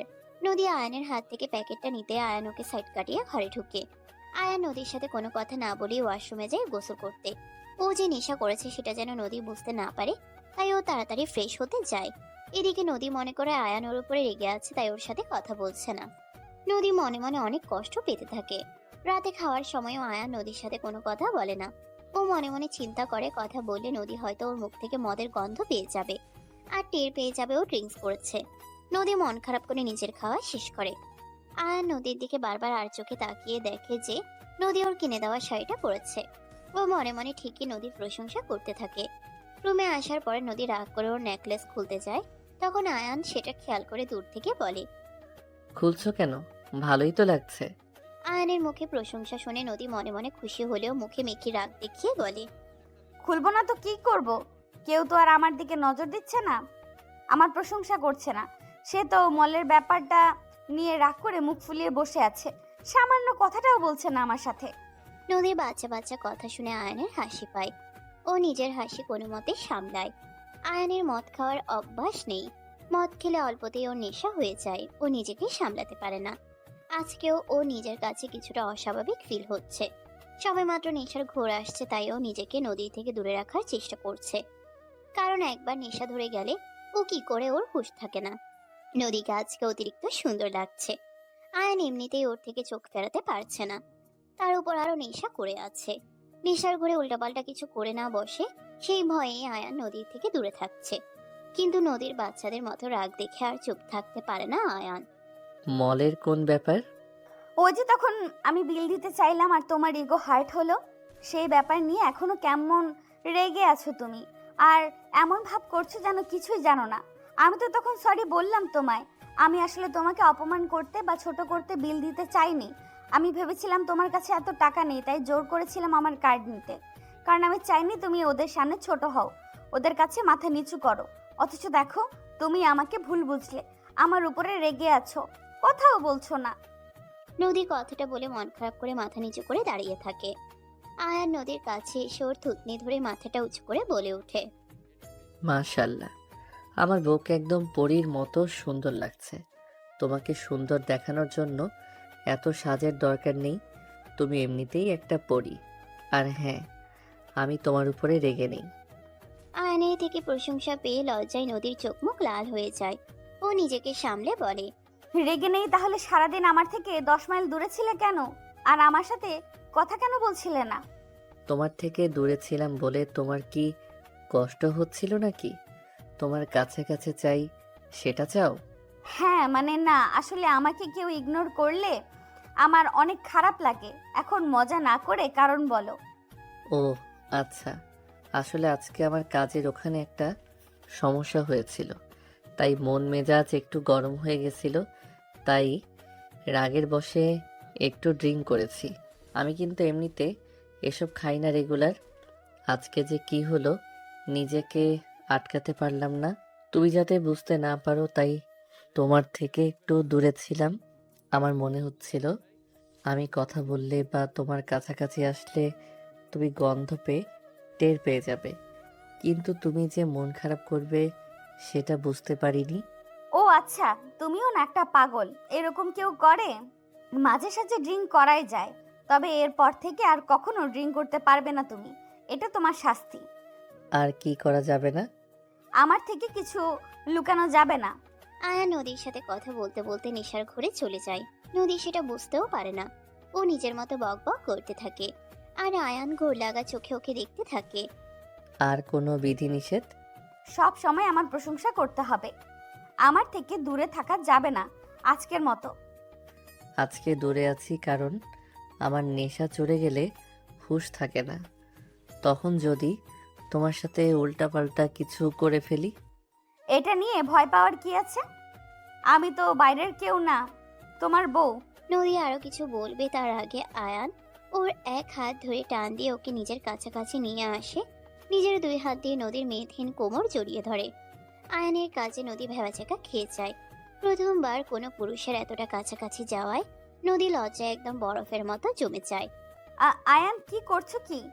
আয়ান নদীর ঠোঁটে নিজের একটা আঙ্গুল চেপে ধরে বলে, হুশ, নো মোর সাউন্ড। অবশ্য সাউন্ড অফ করানোর জন্য উপায়ও আমার জানা আছে। কি উপায়? তুমিই দেখতে চেয়েছো, পরে আবার আমার দোষ দিও না। নদী আয়ানের কথার মানে বোঝার আগে আয়ান নদীর ঠোঁটে নিজের ঠোঁট ডুবিয়ে দেয়। নদী চোখ বড় বড় করে ফেলে। কিছু মিনিট পরে আয়ান নদীর ঠোঁট ছেড়ে দিয়ে নদীর কপালে কপাল ঠেকিয়ে নদীও জোরে জোরে শ্বাস নিতে থাকে। নদীর কপালে নাকের ডগায় বিন্দু বিন্দু ঘাম জমতে থাকে। আয়ান নিজের আঙ্গুল দিয়ে নদীর নাকের ডগা থেকে ঘাম মুছে দেয়। নদী চোখ বন্ধ করে ফেলে আবেশে। আয়ান নদীকে নিজের কাছে টেনে এনে ওর গলায় মুখ ডুবিয়ে দেয়। নদীর সারা শরীরে এক অজানা শিহরণ বয়ে যায়। ও তোতলানো গলায় বলে, আয়ান তুমি হুঁশে নেই। জানি, আজকে তোমার মাঝে হুঁশ খোয়াতে চাই। তুমি তো আমার আপন বউ, বাইরের কেউ তো না। নদীর নিজের কথা যে আয়ান এভাবে ফেরত দেবে নদী সেটা আগে বুঝতে পারেনি। ও আর কোনো কথা বলে না। আয়ান নিজের কাজ চালিয়ে যায়, নিজের উন্মাদনা জারি রাখে। নদীকে কোলে তুলে বিছানায় নিয়ে শুয়ে দেয়। তারপর নিজের উন্মাদনা প্রকাশ করতে থাকে। নদীকে নিয়ে হারিয়ে যায় অন্য এক জগতে, যেখানে আর কারোর প্রবেশ নিষেধ। ওরা একে অপরের মাঝে মিশে যায়। পরের দিন সকালে ঘুম ভাঙতেই আয়ান দেখে নদী ওর বুকের উপরে শুয়ে আছে। প্রথমে আয়ান অবাক হলেও পরে যখন রাতের কথা মনে পড়ে তখন ও নিজের কাছে নিজেকে খুব অপরাধী মনে হতে থাকে। ওর খুব গিল্টি ফিল হতে থাকে। ওর মনে হতে থাকে ও নদীর সাথে অন্যায় করেছে, ওর ইচ্ছার বিরুদ্ধে গিয়ে ওকে ছুঁয়েছে। হঠাৎই নদী একটু নড়ে ওঠে। আয়ান তাড়াতাড়ি চোখ বন্ধ করে নেয়, যেন নদী উঠে গেলে ও বুঝতে না পারে যে আয়ান জেগে আছে। নদীর ঘুম ভাঙতেই দেখে আয়ান ওকে জড়িয়ে ধরে ঘুমিয়ে আছে। গত রাতের কথা মনে করে নদীর মুখ লজ্জায় লাল হয়ে যায়। ও তাড়াতাড়ি আয়ানের থেকে নিজেকে ছাড়িয়ে নিয়ে উঠে ফ্রেশ হতে চলে যায়। এদিকে আয়ান মনে মনে ভাবে নদী হয়তো রাতের জন্য ওর উপরে রেগে আছে, তাই রাগে এভাবে চলে গেল। আয়ানের অপরাধ বোধ আরো বেড়ে যায়। নদী গোসল সেরে একটা টপস আর জিন্স পরে বের হয়। ও রুমে এসে দেখে আয়ান তখনও ঘুমিয়ে আছে। আয়ানের সামনে লজ্জা লাগায় নদী আর আয়ানকে ডেকে তোলে না। ও কিচেনে গিয়ে ফ্রিজ থেকে 4টা ফ্রোজেন পরোটা বের করে সেগুলো ভেজে নেয়। 2টা ডিম পোস্ট করে আর সাথে 2 কাপ দুধ চা। নিজের নাস্তাটা করে নদী আয়ানের জন্য 2টা পরোটা, একটা ডিম পোস্ট একটা প্লেটে রাখে আর তার পাশে 1 কাপ দুধ চা। এগুলো সব ওভেনের পাশে রাখে যাতে আয়ান উঠে ওভেনে গরম করে খেতে পারে। তারপর নদী দরজা লক করে অফিসে যায়। নদী চলে গেছে টের পেয়ে আয়ান উঠে ফ্রেশ হয়ে নেয়। নদী ওকে না ডাকায় ওর মনে সন্দেহ আরো পাকা হয় যে নদী ওর উপরে রেগে আছে, তাই ওকে ডাকেও নি আর ওর সাথে কথাও বলেনি।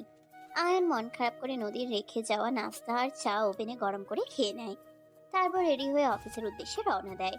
নদী অফিসে পৌঁছাতেই ম্যানেজার ওকে বসের রুমে যেতে বলে। নদী আগে থেকেই জানতো এমন কিছুই হবে। ও ফুল এনার্জি নিয়ে ও নতুন বস মানে দীপ্তর কেবিনে যায়। নদী নক না করেই ঢোকে। দেখে দীপ্ত ওর চেয়ারে বসে আছে আর ওর কোলের উপরে বসে আছে হিয়া। ওরা একে অপরের সাথে খুনসুটি করায় ব্যস্ত। ওদের এসব কাণ্ড দেখে নদী বিরক্তিতে অন্যদিকে চোখ ফিরিয়ে নেয় আর ওদের উদ্দেশ্যে বলে, নষ্টামির একটা লিমিট থাকে, একটু তো জায়গা মানো। অফিসেও নষ্টামি করতে হবে? বাড়িতে কি জায়গার অভাব পড়েছে নাকি? হেই, মাইন্ড ইউর ল্যাঙ্গুয়েজ। ভুলে যেও না কার সাথে কথা বলছো। Now I am your boss, so তুই করা বন্ধ কর। ভুলে যেও না এটা তোমার ওয়ার্ক প্লেস। আসছে আমার বস, বাংলা কুত্তা ইংলিশ মারায়। তোর কমন সেন্স নাই নাকি? কারো কেবিনে প্রবেশ করলে যে নক করে ঢুকতে হয় সেটা জানিস না নাকি? আমরা একটু প্রাইভেট টাইম কাটাচ্ছিলাম, তুই কেন নক করে আসিস নি? এটা অফিস, কোনো হোটেল রুম না যে তোরা এখানে নষ্টামি করবি। আর নিজের এমপ্লয়িকে ডেকে পাঠিয়ে কেবিনে বসে নষ্টামি করাটা কি কোনো কমন সেন্সের ভেতরে পড়ে শুনি? আমার অফিস, আমার ইচ্ছে, আমি যা মনে চাই তাই করব। তুমি এখানে নাক গলানোর কে? তোমাকে ডেকে পাঠিয়েছি একটা কাজে। হ্যাঁ হ্যাঁ, তোদের ইচ্ছাও বলিহারি, যত সব নষ্টামি। যাই হোক, কি কাজে ডেকেছিস আবার আমাকে? নদীর কথা শুনতেই দীপ্ত হিয়ার দিকে তাকিয়ে একটা শয়তানি হাসি দেয়। হিয়া দীপ্তর হাসির মানে বুঝে যায়। ও দীপ্তর কোল থেকে উঠে টেবিলে রাখা একটা গ্লাসের দিকে হাত বাড়ায়। গ্লাসে এক গ্লাস লেবুর শরবত ছিল। হিয়া পুরোটা শরবত নদীর সামনে দাঁড়িয়ে ফ্লোরে ফেলে দেয়। তারপর নদীর দিকে এমন একটা হাসি দেয় যেন ও কোনো যুদ্ধ জয় করে নিয়েছে। নদী ভ্রু কুঁচকে ওদের দুজনের দিকে তাকায়। ও তখনও ওদের ফন্দি সম্পর্কে কিছু বুঝতে পারে না। হিয়া জুস ফেলে আবারও এসে দীপ্তর কোলে বসে পড়ে। দীপ্ত নদীর দিকে তাকিয়ে বলে, অ্যাজ এ ক্লিনার আমার পুরো অফিস পরিষ্কার পরিচ্ছন্ন রাখা তোমার কাজ। এখানে শরবত পড়েছে, এটা পরিষ্কার করো কুইক। দীপ্তর কথা শুনে নদী রেগে যায়। ও বুকে হাত বেঁধে দাঁড়িয়ে থাকে। দাঁড়িয়ে চেহারা কি দেখছিস? তোকে যেটা বলা হয়েছে সেটা কর। আর হ্যাঁ, ভুলেও আমাদের দিকে এভাবে গরম দেখিয়ে তাকাবি না, না হলে তোর বেতন থেকে টাকা কাটা হবে। বলা যায় না, চাকরিও চলে যেতে পারে, কিন্তু তখন কিন্তু তোর ওয়েটার বরকে নিয়ে রাস্তায় রাস্তায় ভিক্ষা করতে হবে। নদী ধীরে ধীরে হিয়ার সামনে এসে দাঁড়ায়। নদীকে নিজের সামনে আসতে দেখে হিয়া দীপ্তর কোল থেকে উঠে দাঁড়ায়। ও নদীকে কিছু বলতে যাবে তার আগেই নদী ওর গালে সজোরে একটা চড় মারে। নদীর হাতের চড় খেয়ে হিয়া প্রচুর রেগে যায়। ও মাথা উঁচু করে নদীকে কিছু বলবে তার আগেই নদী ওকে আরো একটা চড় মারে আর বলে, প্রথম চরটা আমার সাথে মিসবিহেভ করার জন্য, আর দ্বিতীয় চরটা আমার হাজবেন্ডের সম্পর্কে আজে বাজে কথা বলার জন্য। তোরা ভাবলে কি করে তোরা আমাকে অফিসে ডেকে এনে ছোট করার চেষ্টা করবি, আর আমি চাকরি বাঁচানোর জন্য নিজের সেলফ রেসপেক্ট বিসর্জন দিয়ে সেটা হতে দেব? তোদের এই 2 টাকার চাকরির পরোয়া করি না আমি। এর চেয়ে বেশি স্যালারি দিয়ে আমি নিজে মানুষকে চাকরি দিই। হ্যাঁ সেটাই, তুমি তো সবচেয়ে বড় লোকের মেয়ে, টাকার কোনো কমতি নেই, তাই টাকার জন্য ক্লিনারে কাজ করে বেড়াও, তাই না?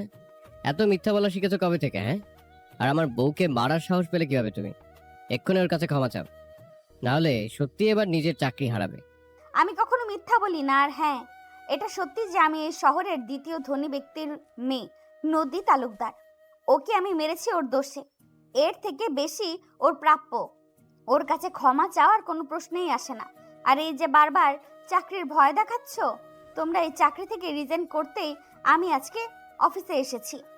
তোমার পিএর কাছে রিজাইন লেটার দিয়ে দিয়েছি। এবার কে রাস্তায় এসে নামে সেটা সময় হলেই বলে দেব। এই মুহূর্ত থেকে তোমার উল্টো গোনা শুরু হয়ে গেছে। আসছি আমার দ্বিতীয় ধনীর মেয়ে, তুই বলবি আর আমরা মেনে নেব, তাই না?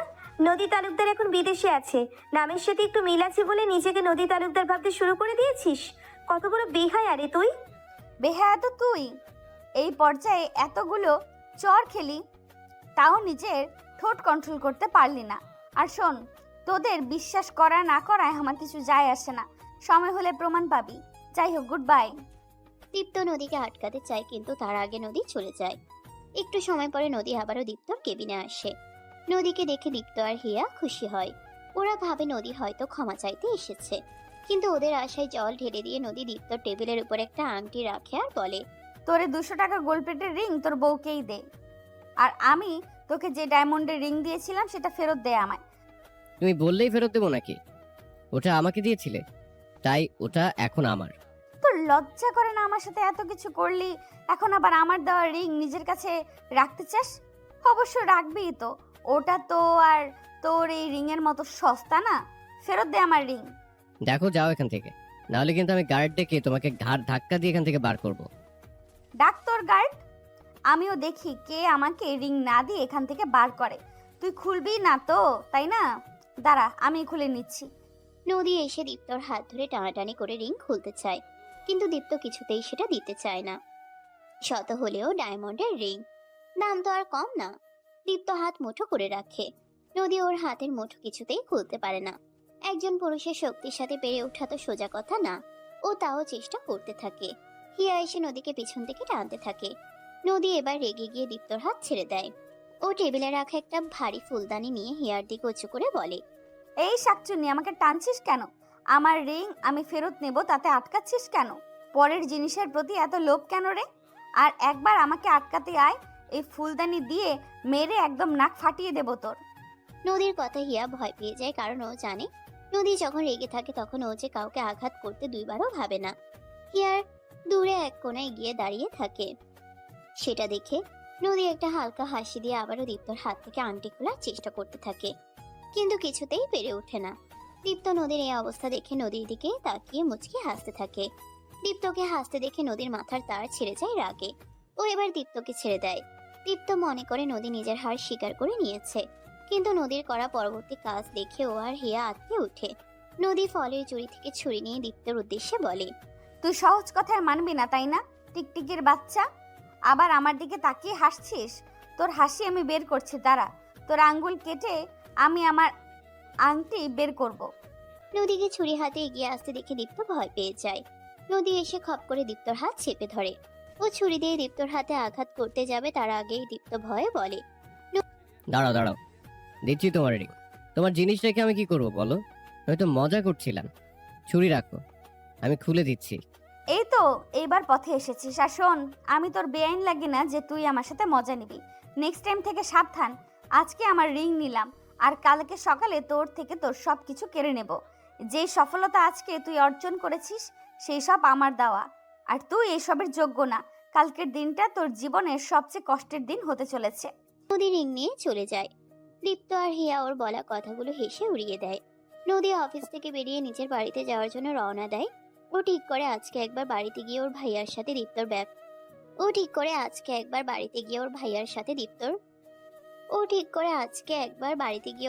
সাথে দীপ্তর রাথোর গ্রুপের ডিল ক্যান্সেল করানোর কথা বলবে। নদীর ভাইয়ের সুপারিশেই দীপ্তর রাথোর গ্রুপের ডিল পাওয়ার কথা ছিল। নদীর বাবা একটা কাজে দেশের বাইরে গেছে, তাই নদী সাহস করে বাসায় যাচ্ছে।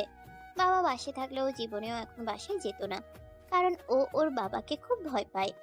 আর দীপ্তর ব্যাপার নিয়ে ওর বাবা এখন ওর উপরে রেগে আছে। বাবা বাসায় নেই, তাই নদী সাহস করে খুশি মনে বাসে যাওয়ার উদ্দেশ্যে রওনা দেয়। এদিকে আয়ানও আজকে ওর বাসায় গেছে মা আর নানার সাথে দেখা করতে। আয়ানকে এতদিন পরে দেখে ওর মা আর নানা খুব খুশি হয়। নিহালও তখন ড্রয়িং রুমের সোফায় বসেছিল। আয়ানকে ঢুকতে দেখে ও আয়ানের দিকে তাকিয়ে একটা হাসি দেয়, যেটা দেখে আয়ান না দেখার ভান করে সামনে গিয়ে নানাকে জড়িয়ে ধরে। কেমন আছো নানা ভাই? আমার আর ভালো থাকা, বেঁচে আছি এই অনেক। তোমার তো আর আমার কথা মনে পড়ে না যে খোঁজ নেবে। থাকো তো দূরে দূরে, ঠিক মতো তো আসোও না। কোন দিন হুট করে শুনবে নানা ভাই আর নাই। ছি, এসব কি ধরনের কথা? আমার মেয়ের সাথে তোমার বিয়ে না দেওয়া অবধি তোমার কিছু হবে না দেখো। আর তুমি তো জানোই আমি কেন এই বাড়িতে আসি না। তোমাকে আর মাকে তো কত করে বললাম আমার সাথে আমার বাড়িতে গিয়ে থাকতে, তোমরা তো শুনলে না। বাবারে, আমি ছোট থেকে বড় হয়েছি এখানে, আর বিয়ের পর থেকে এটা হয়েছে আমার সংসার। একটা বিবাহিত মেয়ের কাছে সংসারই সব কিছু। সংসার ফেলে কই যাই বলতো? তোমার যেই সংসার, আসল মানুষই তো বেইমান। আমি হলে এমন সংসারের মুখে ঝাঁটা মারতাম এতদিনে। অমন বেইমান মানুষের সাথে সংসার করার চেয়ে মরে যাওয়া ভালো। আয়ান, এভাবে বলতে হয় না বাবা। সে তোর জন্মদাতা পিতা। সে যতই খারাপ হোক, তোমাকে আর নেহালকে সে প্রচুর ভালোবাসে। তোমাদের কোনো দায়িত্ব কোনোদিন অবহেলা করেনি। আমাদের ভালোবেসে কি হবে? আমাদের সবচেয়ে ভালোবাসার মানুষ আমাদের মাকেই তো কষ্ট দিয়েছে। আর তোমরা দুজনও কত বোকা দেখো। কোথাও তাকে তার কর্মের শাস্তি দেবে তা না করে একজন তো নিজেকেই শেষ করে দিল, আর তুমি আরেকজন দেখো তার সাথেই পড়ে আছো। যাই হোক, বাদ দাও।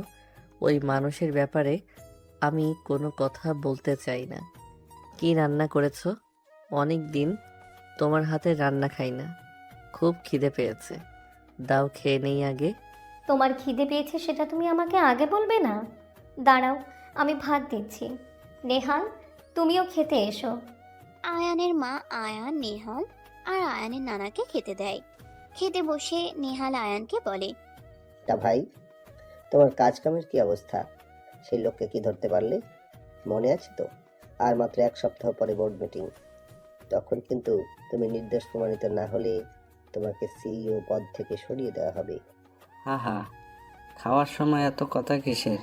চুপচাপ খাওয়া যায় না নাকি? আসলে নানা ভাই, আমি আয়ানকে মনে করিয়ে দিচ্ছিলাম ওর জন্য বাবার কোম্পানির যে ক্ষতি হয়েছে, সেই লোকের জন্য। কিন্তু সবাই ওকে দোষী ভাবছে। ও নির্দোষ প্রমাণিত না হলে বাবা বাকি সব শেয়ার হোল্ডারদের বিরুদ্ধে কেস করা থেকে ওকে আটকাতে পারলেও ওর সিইও পদ বহাল রাখতে পারবে বলে আমার মনে হয় না।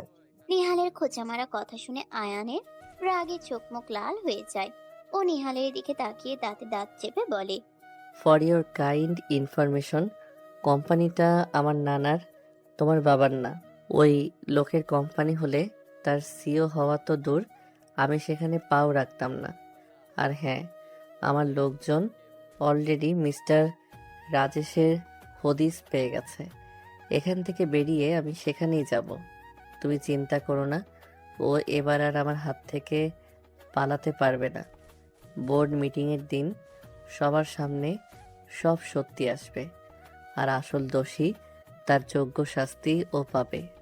কথাটা শেষ করে আয়ান নেহালের দিকে তাকিয়ে একটা রহস্যময় হাসি দেয়। আয়ানের হাসি দেখে আর কথা শুনে নেহাল ভ্রুকুচকে তাকায়। ও কিছুটা ঘাবড়েও যায়। ও মনে মনে বলে, আয়ান কিভাবে রাজেশের হদিশ পেল? না না, এটা সম্ভব না। রাজেশ কোথায় আছে সেটা আমি আর পান্ডা ছাড়া কেউ জানে না। তাহলে কি পান্ডাই ওকে বলেছে, নাকি আয়ান মিথ্যে কথা বলছে? দূর, আমি বেশি ভাবছি। আয়ানের পক্ষে রাজেশের খোঁজ পাওয়া কোনোভাবেই সম্ভব নয়। পান্ডা আমার খুব বিশ্বস্ত লোক। ও কখনো আমার সাথে বিশ্বাসঘাতকতা করতে পারে না। আর যদি করে, আয়ান আমার দিকে তাকিয়ে এইভাবে হাসলো কেন? ও এত কনফিডেন্টলি কথাগুলো বললো কিভাবে? তাহলে কি সত্যি সত্যি রাজেশের খোঁজও পেয়েছে? না না না, আমার মাথা কেমন যেন গুলিয়ে যাচ্ছে। ও যাওয়ার পরে একবার পান্ডাকে কল করতে হবে। রাজেশকেও জায়গা থেকে সরিয়ে অন্য জায়গায় রাখতে হবে। আয়ানকে কোনোভাবে রাজেশের কাছাকাছি পৌঁছতে দেওয়া যাবে না। নেহাল এসব ভাবতে ভাবতে অন্যমনস্ক হয়ে খেতে থাকে। নেহালকে চিন্তিত দেখে আয়ান বেশ খুশি হয়। তখনই ওদের বাবা আফজাল চৌধুরী সদর দরজা দিয়ে ভেতরে প্রবেশ করে। আয়ান তখন আপন মনে খেয়ে যাচ্ছিল। আয়ানকে দেখে ওর বাবা বলে, হঠাৎ কি মনে করে এই বাড়িতে তোমার পদধূলি পড়লো? বাবার কণ্ঠ শুনে আয়নের হাত থেমে যায়। মুখে থাকা ভাতের লোকমা অনেক কষ্টে গিলে ও ওর বাবার দিকে তাকায়। বাকি সবাইও আফজাল চৌধুরীর দিকে তাকায়। আয়নের মা আতঙ্কিত হয়ে একবার আয়নের দিকে আর একবার ওর বাবার দিকে তাকায়। আয়নের বাবা একটা বিজনেস ট্রিপে আজকে বিদেশে যাওয়ার কথা ছিল, তাই আয়নের মা ওকে খবর দিয়েছিল। কিন্তু হুট করে ওর বাবা এসে পড়ায় সবাই অপ্রস্তুত হয়ে যায়। আয়নের মা আতঙ্কিত কণ্ঠে বলে, তুমি এখন, তোমার না বিজনেস ট্রিপে যাওয়ার কথা ছিল? হ্যাঁ, কিন্তু ট্রিপ ক্যান্সেল হয়েছে। ক্লায়েন্ট নিজ দেশে আসবে 2 দিন পরে। বোর্ড মিটিংয়ে হাজির থাকবে উনি। তা তোমার ছোট ছেলে কি মনে করে এ বাড়িতে তার পদধূলি ফেললো? কি হচ্ছে এটা কি? ছেলেটা এসেছে তাতে কি তুমি খুশি না? ও খাচ্ছে, ওকে খেতে দাও। চুপ করো তো তুমি। এমনিতেই তোমার জন্য এ বাড়িতে আসতে চাই না। কেন, আমি কি বাঘ না ভাল্লুক যে আমার জন্য তোমার ছেলে আসতে চায় না? আর খুশি হওয়ার মতো কাজ কি তোমার ছেলে করেছে? কোম্পানির বিরুদ্ধে কাজ করেছে। কোম্পানি গুরুত্বপূর্ণ ডিল রাইভাল কোম্পানিকে দিয়ে দিয়েছে। কোম্পানি হিসেবে গরমিল করে টাকা আত্মসাৎ করেছে। আমি অনেক কষ্টে সব বোর্ড মেম্বারদের বুঝিয়ে ওকে জেলে যাওয়া থেকে আটকিয়েছি। আমারই ভুল ছিল বাবার কথাই আয়নকে সিও বানানো। ও এটার যোগ্য না। বাবার কথা শুনে আয়ান হাত ধুয়ে ফেলে। ও মাত্র কয়েক লোকমা খাবার খেয়েছিল। আয়ান ওর বাবার উদ্দেশ্যে বলে, আপনার জায়গায় বাঘ ভাল্লুক থাকলেও আমি সেই জায়গায় যেতাম, কারণ আমি আপনাকে ভয় পাই না, ঘৃণা করি। তাই আপনার ছায়াও মারাতে চাই না। আর আপনাকে খুশি করার কোনো ইচ্ছাও আমার নেই। কোম্পানির ব্যাপারটা আমি বোর্ড মিটিংয়ের দিনে সর্ট আউট করে নেব। আয়ানের তিরস্কার ভরা কথা শুনে ওর বাবা ভিতরে কষ্ট পেলেও বাইরে থেকে রাগী মুখে থাকে। আয়ান সেটা উপেক্ষা করে চলে যেতে নেয়। আয়ানের বাবা ওর উদ্দেশ্যে ওকে শুনিয়ে শুনিয়ে ওর মাকে ডেকে বলে, তোমার ছেলের জন্য কোম্পানির অনেক লস পড়ে গেছে। ওর ক্যারিয়ারও ঝুঁকিতে আছে। তালুকদার পরিবারের একমাত্র মেয়ে নদী তালুকদারের জন্য ওর বাবা আর ভাই আয়নকে পছন্দ করেছে। আমারও ওই পরিবারে ওকে বিয়ে দেওয়ার কোনো অমুখ নেই। আর এতে করে ওরা আয়নকে ওদের ব্যবসার 50% দিয়ে দেবে। ওর ক্যারিয়ারও সেট হয়ে যাবে। আমার জন্য বিয়েটা কোনো ডিল না যে এমন প্রস্তাবে রাজি হয়ে যাব। আমার জন্য এটা আমার জীবনের সবচেয়ে গুরুত্বপূর্ণ সিদ্ধান্ত। আর হ্যাঁ, আমি অলরেডি বিয়ে করে নিয়েছি। মা না, তোমাদেরকে এই কথাটা জানানোর জন্যই আজকে আমি এসেছিলাম। একদিন সুযোগ করে আমার বউয়ের সাথে তোমাদের পরিচয়ও করিয়ে দেব। তুমি বিয়ে করছো মানে কি? কবে, কখন? আমাদের কিছু না জানিয়ে তুমি এত বড় সিদ্ধান্ত নিলে কি করে? আমার জীবনের সিদ্ধান্ত নেওয়ার ক্ষেত্রে আমি আপনাকে জানানোর প্রয়োজন মনে করি না, তাই জানাইনি। দেখো আয়ান, যা করেছো বাদ দাও। ওই মেয়েকে আমি জানি না, কিন্তু ওকে ডিভোর্স দাও আর নদী তালুকদারকে বিয়ে করো। আর যদি মনে করো ওকে ডিভোর্স দেবে না, তাহলে দিও না, ও থাকুক ওর মতো। কেউ তো আর ওর ব্যাপারে জানে না। তুমি নদী তালুকদারকে বিয়ে করে নাও। ওর বাবা এই শহরের 1 নম্বর ধনী ব্যক্তি। ওকে বিয়ে করলে ওর বাবার সম্পত্তির অর্ধেক তোমার। হাতের ধন পায়ে ফেলা উচিত না।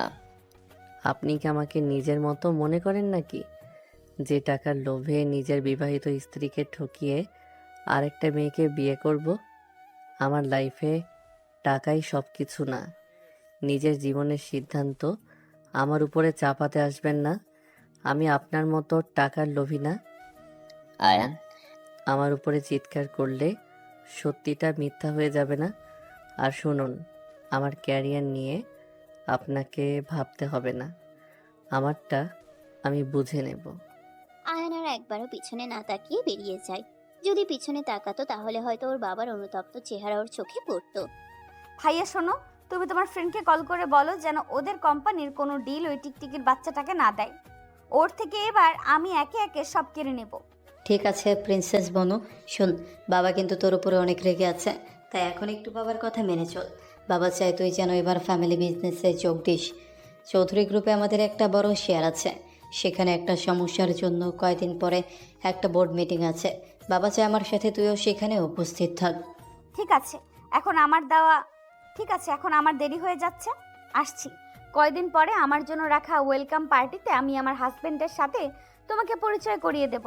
আর হ্যাঁ, দীপ্ত আর হিয়াকেও ইনভিটেশন কার্ড দিও। আমি চাই ওরা আসুক। দীপ্ত নিজের করা ভুলের জন্য পস্তাক, সেটা আমি নিজের চোখে দেখতে চাই। আচ্ছা ঠিক আছে, সাবধানে যাস। নদী ওর ভাইকে বিদায় দিয়ে নিজের ফ্ল্যাটে যাওয়ার উদ্দেশ্যে বাসা থেকে বের হয়। এদিকে সোহান তখন রাথোর গ্রুপের মালিককে কল করে, যেটা আর কেউ না, আয়ান। আয়ান নিজের নানের কোম্পানি দেখাশোনার পাশাপাশি নিজের একটা বড় কোম্পানি দাঁড় করিয়েছে। কেউ জানে না এই কোম্পানির মালিক কে, সবাই ম্যানেজারকে চেনে। কল রিসিভ হতেই আয়ান বলে, কি রে সালা, কি খবর? আমার আর তোর শালা হওয়া হলো না রে। যাই হোক, তোকে একটা জরুরি দরকারে কল করেছি। বলে ফেল। দীপ্তর সাথে তুই যে বড় ডিলটা সাইন করতে চাচ্ছিলে সেটা ক্যান্সেল করে দে। ও একটা ফালতু ছেলে, এটার যোগ্য না। জানি আমি।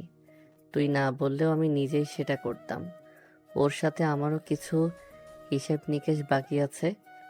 এনিওয়ে, আমি একটু ব্যস্ত আছি, বুঝলি? পরে কথা হবে। ওকে, গুড বাই।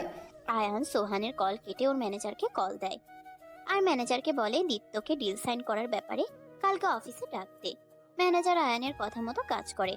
আয়ান বাড়ি ফেরার পথে এক তোড়া গোলাপ ফুল আর সাথে কিছু চকলেট কিনে নেয়। কলিং বেল বাজতেই নদী ছুটে গিয়ে দরজা খুলে দেয়। দরজা খুলেই নদী ভিতরে চলে আসে। নদীর এমন পালায় পালায় কাণ্ড দেখে আয়ান কষ্ট পায়। ও ভাবে নদী রেগে আছে আর নদী তো লজ্জায় ওর সামনে আসতে চাইছে না। আয়ান ভিতরে ঢুকে টেবিলের উপরে ফুলের তোড়া আর চকলেটগুলো রাখে। পাশেই দেখে একটা গ্লাসে ঠান্ডা মিল্কশেক রাখা। ও মুচকে হাসি দিয়ে মিল্কশেকটা খেয়ে ফুল আর চকলেট নিয়ে রুমে আসে। এসে দেখে বিছানার উপরে ওর বাসায় পরা টি শার্ট, ট্রাউজার তোয়ালে রাখা। নদী ব্যালকনিতে গিয়ে দাঁড়িয়ে আছে। আয়ান গোসলে না গিয়ে সরাসরি ব্যালকনিতে চলে যায়। আয়ানকে হুট করে সামনে আসতে দেখে নদী লজ্জায় ইতস্তত করতে থাকে। ও ব্যালকনি থেকে চলে আসতে যাবে তার আগে আয়ান বলে, কালকে রাতের জন্য আমার প্রতি রাগ জন্মেছে নাকি ঘৃণা, যে এভাবে দূরে সরে পালাচ্ছ? যদি রাগ জন্মায় তাহলে আই এম সরি।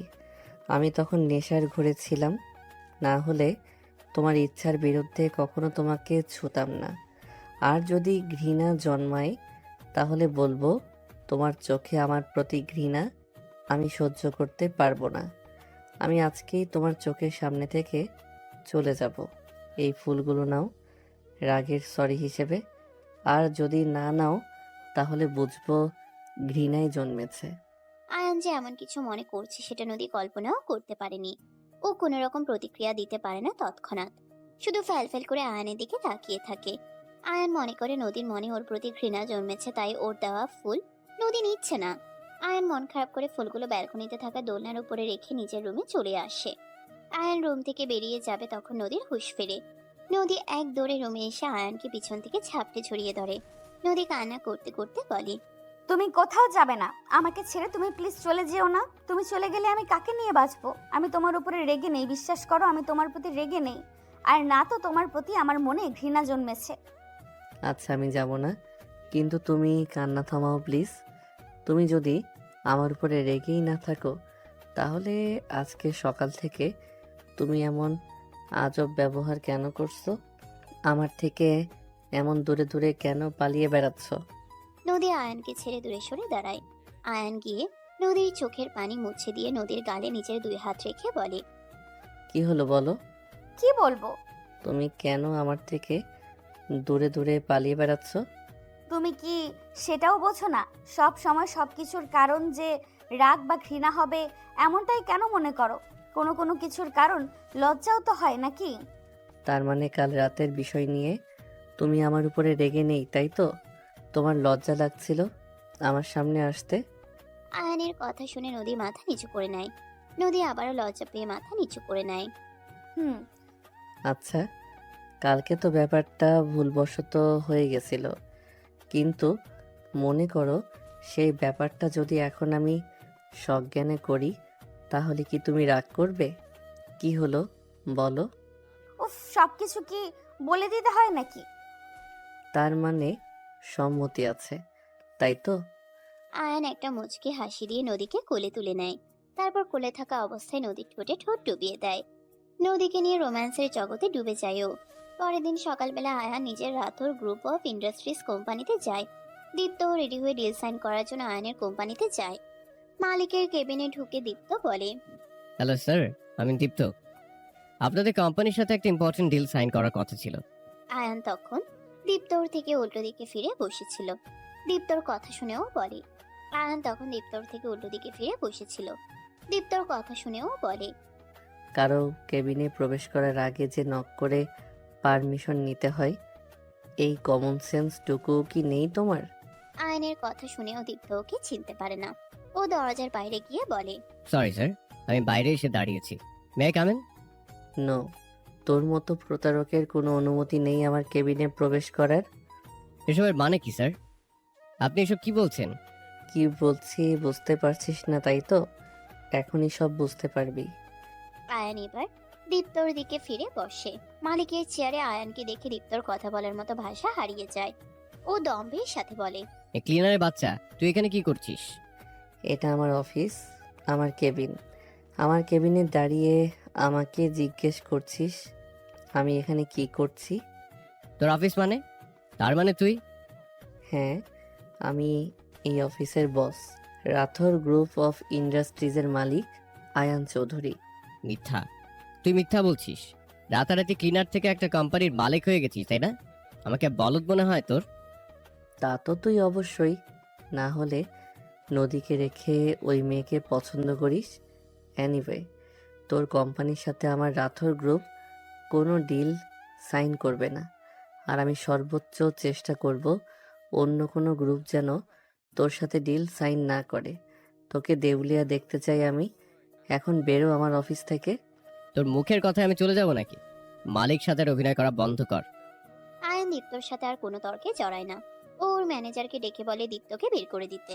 ম্যানেজার যখন আয়ানকে স্যার বলে সম্বোধন করে, দীপ্ত তখন বুঝতে পারে আয়ান সত্যি কথা বলছে।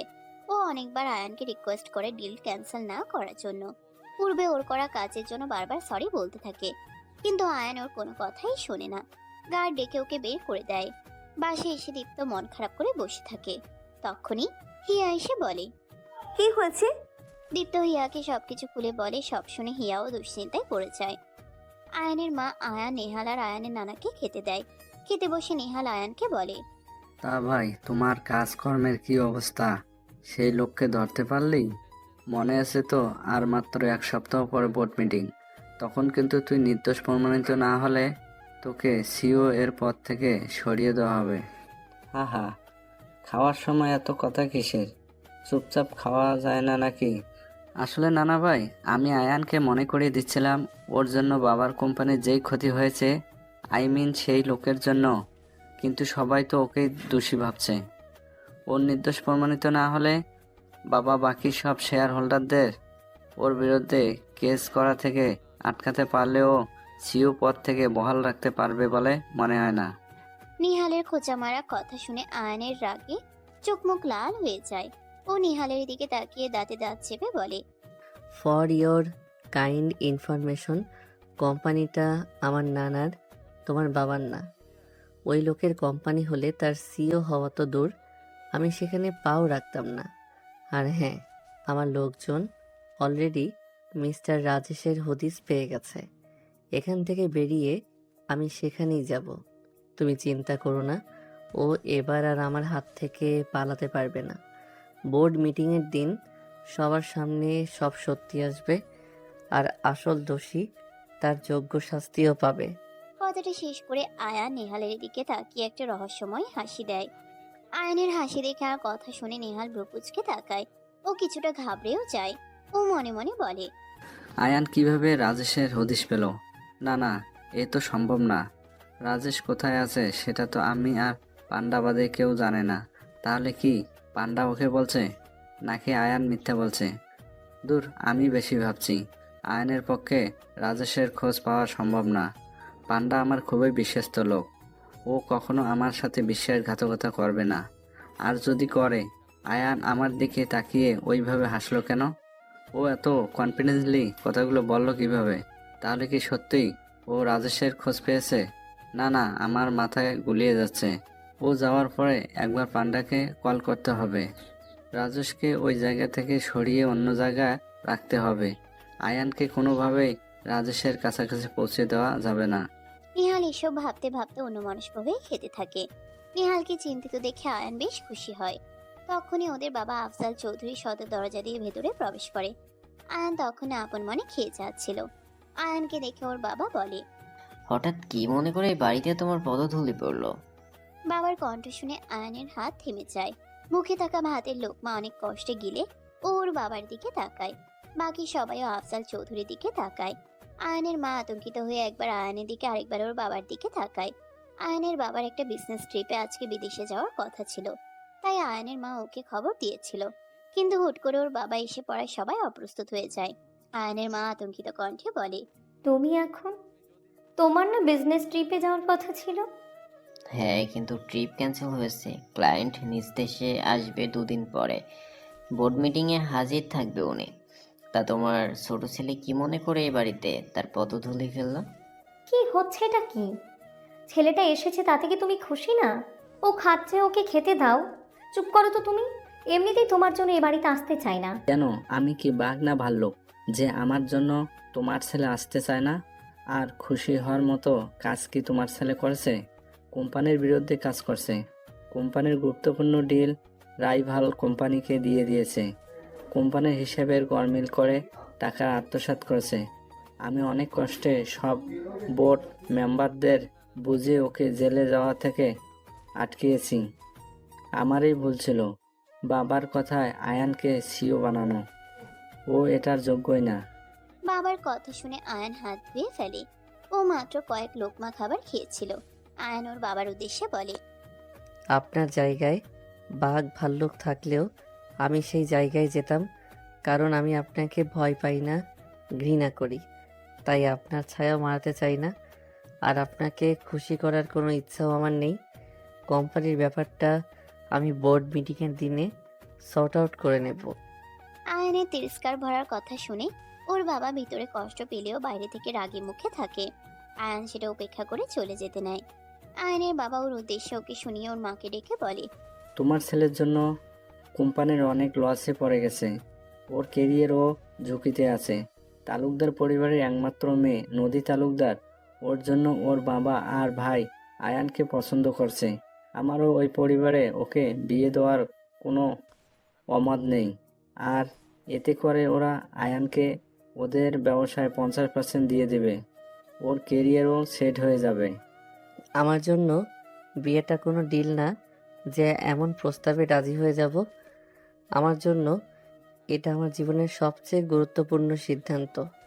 আর হ্যাঁ, আমি অলরেডি বিয়ে করে নিয়েছি। মানা, তোমাদেরকে এই কথাটা জানানোর জন্যই আজকে আমি এসেছিলাম। একদিন সুযোগ করে আমার বউয়ের সাথে তোমাদের পরিচয়ও করিয়ে দেব। তুমি বিয়ে করছো মানে কি? কবে, কখন? আমাদের কিছু না জানিয়ে তুমি এত বড় সিদ্ধান্ত নিলে কি করে? আমার জীবনের সিদ্ধান্ত নেওয়ার ক্ষেত্রে আমি আপনাকে জানানোর প্রয়োজন মনে করি না, তাই জানাইনি। দেখো আয়ান, যা করছো বাদ দাও। ওই মেয়েকে আমি জানি না, কিন্তু ওকে ডিভোর্স দাও আর নদী তালুকদারকে বিয়ে করো। আর যদি মনে করো ওকে ডিভোর্স দেবে না, তাহলে দিও না। ও থাকুক ওর মতো, কেউ তো আর ওর ব্যাপারে জানে না। তুমি নদী তালুকদারকে বিয়ে করে নাও। ওর বাবা এই শহরে 1 নম্বর ধনী ব্যক্তি। ওকে বিয়ে করলে ওর বাবার সম্পত্তির অর্ধেক তোমার। হাতের ধন পায়ে ফেলা উচিত না। আপনি কি আমাকে নিজের মতো মনে করেন নাকি, যে টাকার লোভে নিজের বিবাহিত স্ত্রীকে ঠকিয়ে আর একটা মেয়েকে বিয়ে করব? আমার লাইফের টাকাই সব কিছু না। নিজের জীবনের সিদ্ধান্ত আমার উপরে চাপাতে আসবেন না। আমি আপনার মতো টাকার লোভী না। আয়ান, আমার উপরে চিৎকার করলে সত্যিটা মিথ্যা হয়ে যাবে না। আর শুনুন, আমার ক্যারিয়ার নিয়ে আপনাকে ভাবতে হবে না, আমারটা আমি বুঝে নেব। আয়ান আর একবারও পিছনে না তাকিয়ে বেরিয়ে যায়। যদি পিছনে তাকাতো তাহলে হয়তো ওর বাবার অনুতপ্ত চেহারা ওর চোখে পড়তো। ভাইয়া শোনো, তুমি তোমার ফ্রেন্ডকে কল করে বলো যেন ওদের কোম্পানির কোনো ডিল ওই টিকটিকির বাচ্চাটাকে না দেয়। ওর থেকে এবার আমি একে একে সব কেড়ে নেব। ঠিক আছে প্রিন্স। বনু শোন, বাবা কিন্তু তোর উপরে অনেক রেগে আছে, তাই এখন একটু বাবার কথা মেনে চল। বাবা চায় তুই যেন এবার ফ্যামিলি বিজনেসে যোগ দিস। চৌধুরী গ্রুপে আমাদের একটা বড় শেয়ার আছে, সেখানে একটা বড় সমস্যার জন্য কয়েকদিন পর একটা বোর্ড মিটিং আছে। বাবা চায় আমার সাথে যেন তুই ওইখানে উপস্থিত থাকিস। ঠিক আছে, এখন আমার দেরি হয়ে যাচ্ছে, আসছি। কয়দিন পরে আমার জন্য রাখা ওয়েলকাম পার্টিতে আমি আমার হাজবেন্ডের সাথে তোমাকে পরিচয় করিয়ে দেব। আর হ্যাঁ, দীপ্ত আর হিয়াকেও ইনভাইটেশন কার্ড দিও। আমি চাই ওরা আসুক। দীপ্ত নিজের করা ভুলের জন্য পস্তাক, সেটা আমি নিজের চোখে দেখতে চাই। আচ্ছা ঠিক আছে, সাবধানে যাস। নদী ওর ভাইকে বিদায় দিয়ে নিজের ফ্ল্যাটে যাওয়ার উদ্দেশ্যে বাসা থেকে বের হয়। এদিকে সোহান তখন রাথোর গ্রুপের মালিককে কল করে, যেটা আর কেউ না, আয়ান। আয়ান নিজের নানার কোম্পানির দেখাশোনার পাশাপাশি নিজের একটা বড় কোম্পানি দাঁড় করিয়েছে। কেউ জানে না এই কোম্পানির মালিককে, সবাই ম্যানেজারকে চেনে। কল রিসিভ করতে আয়ান বলে, কিরে শালা, কি খবর? আমার আর তোর শালা হওয়া হলো না রে। যাই হোক, তোকে একটা জরুরি দরকারে কল করেছি। বলে ফেল। দীপ্তর সাথে যে তুই বড় ডিলটা সাইন করতে যাচ্ছিলি, সেটা ক্যান্সেল করে দে। ও একটা ফালতু ছেলে, এটার যোগ্য না। জানি আমি, তুই না বললে আমি নিজেই সেটা করতাম। ওর সাথে আমারও কিছু হিসেব নিকেশ বাকি আছে। এনিওয়ে, আমি একটু ব্যস্ত আছি বুঝলি, পরে কথা হবে। ওকে, গুড বাই। আয়ান সোহানের কল কেটে ওর ম্যানেজারকে কল দেয় আর ম্যানেজারকে বলে দীপ্তকে ডিল সাইন করার ব্যাপারে কালকে অফিসে ডাকতে। ম্যানেজার আয়ানের কথা মতো কাজ করে। আয়ান বাড়ি ফেরার পথে এক তোড়া গোলাপ ফুল আর সাথে কিছু চকলেট কিনে নেয়। কলিং বেল বাজতেই নদী ছুটে গিয়ে দরজা খুলে দেয়। দরজা খুলেই নদী ভিতরে চলে আসে। নদীর এমন পালায় পালায় কাণ্ড দেখে আয়ান কষ্ট পায়। ও ভাবে নদী রেগে আছে, আর নদী তো লজ্জায় ওর সামনে আসতে চাইছে না। আয়ান ভিতরে ঢুকে টেবিলের উপরে ফুলের তোড়া আর চকলেটগুলো রাখে। পাশেই দেখে একটা গ্লাসে ঠান্ডা মিল্কশেক রাখা। ও মুচকে হাসি দিয়ে মিল্কশেকটা খেয়ে ফুল আর চকলেট নিয়ে রুমে আসে। এসে দেখে বিছানার উপরে ওর বাসায় পরা টি শার্ট, ট্রাউজার তোয়ালে রাখা। নদী ব্যালকনিতে গিয়ে দাঁড়িয়ে আছে। আয়ান গোসলে না গিয়ে সরাসরি ব্যালকনিতে চলে যায়। আয়ানকে হুট করে সামনে আসতে দেখে নদী লজ্জায় ইতস্তত করতে থাকে।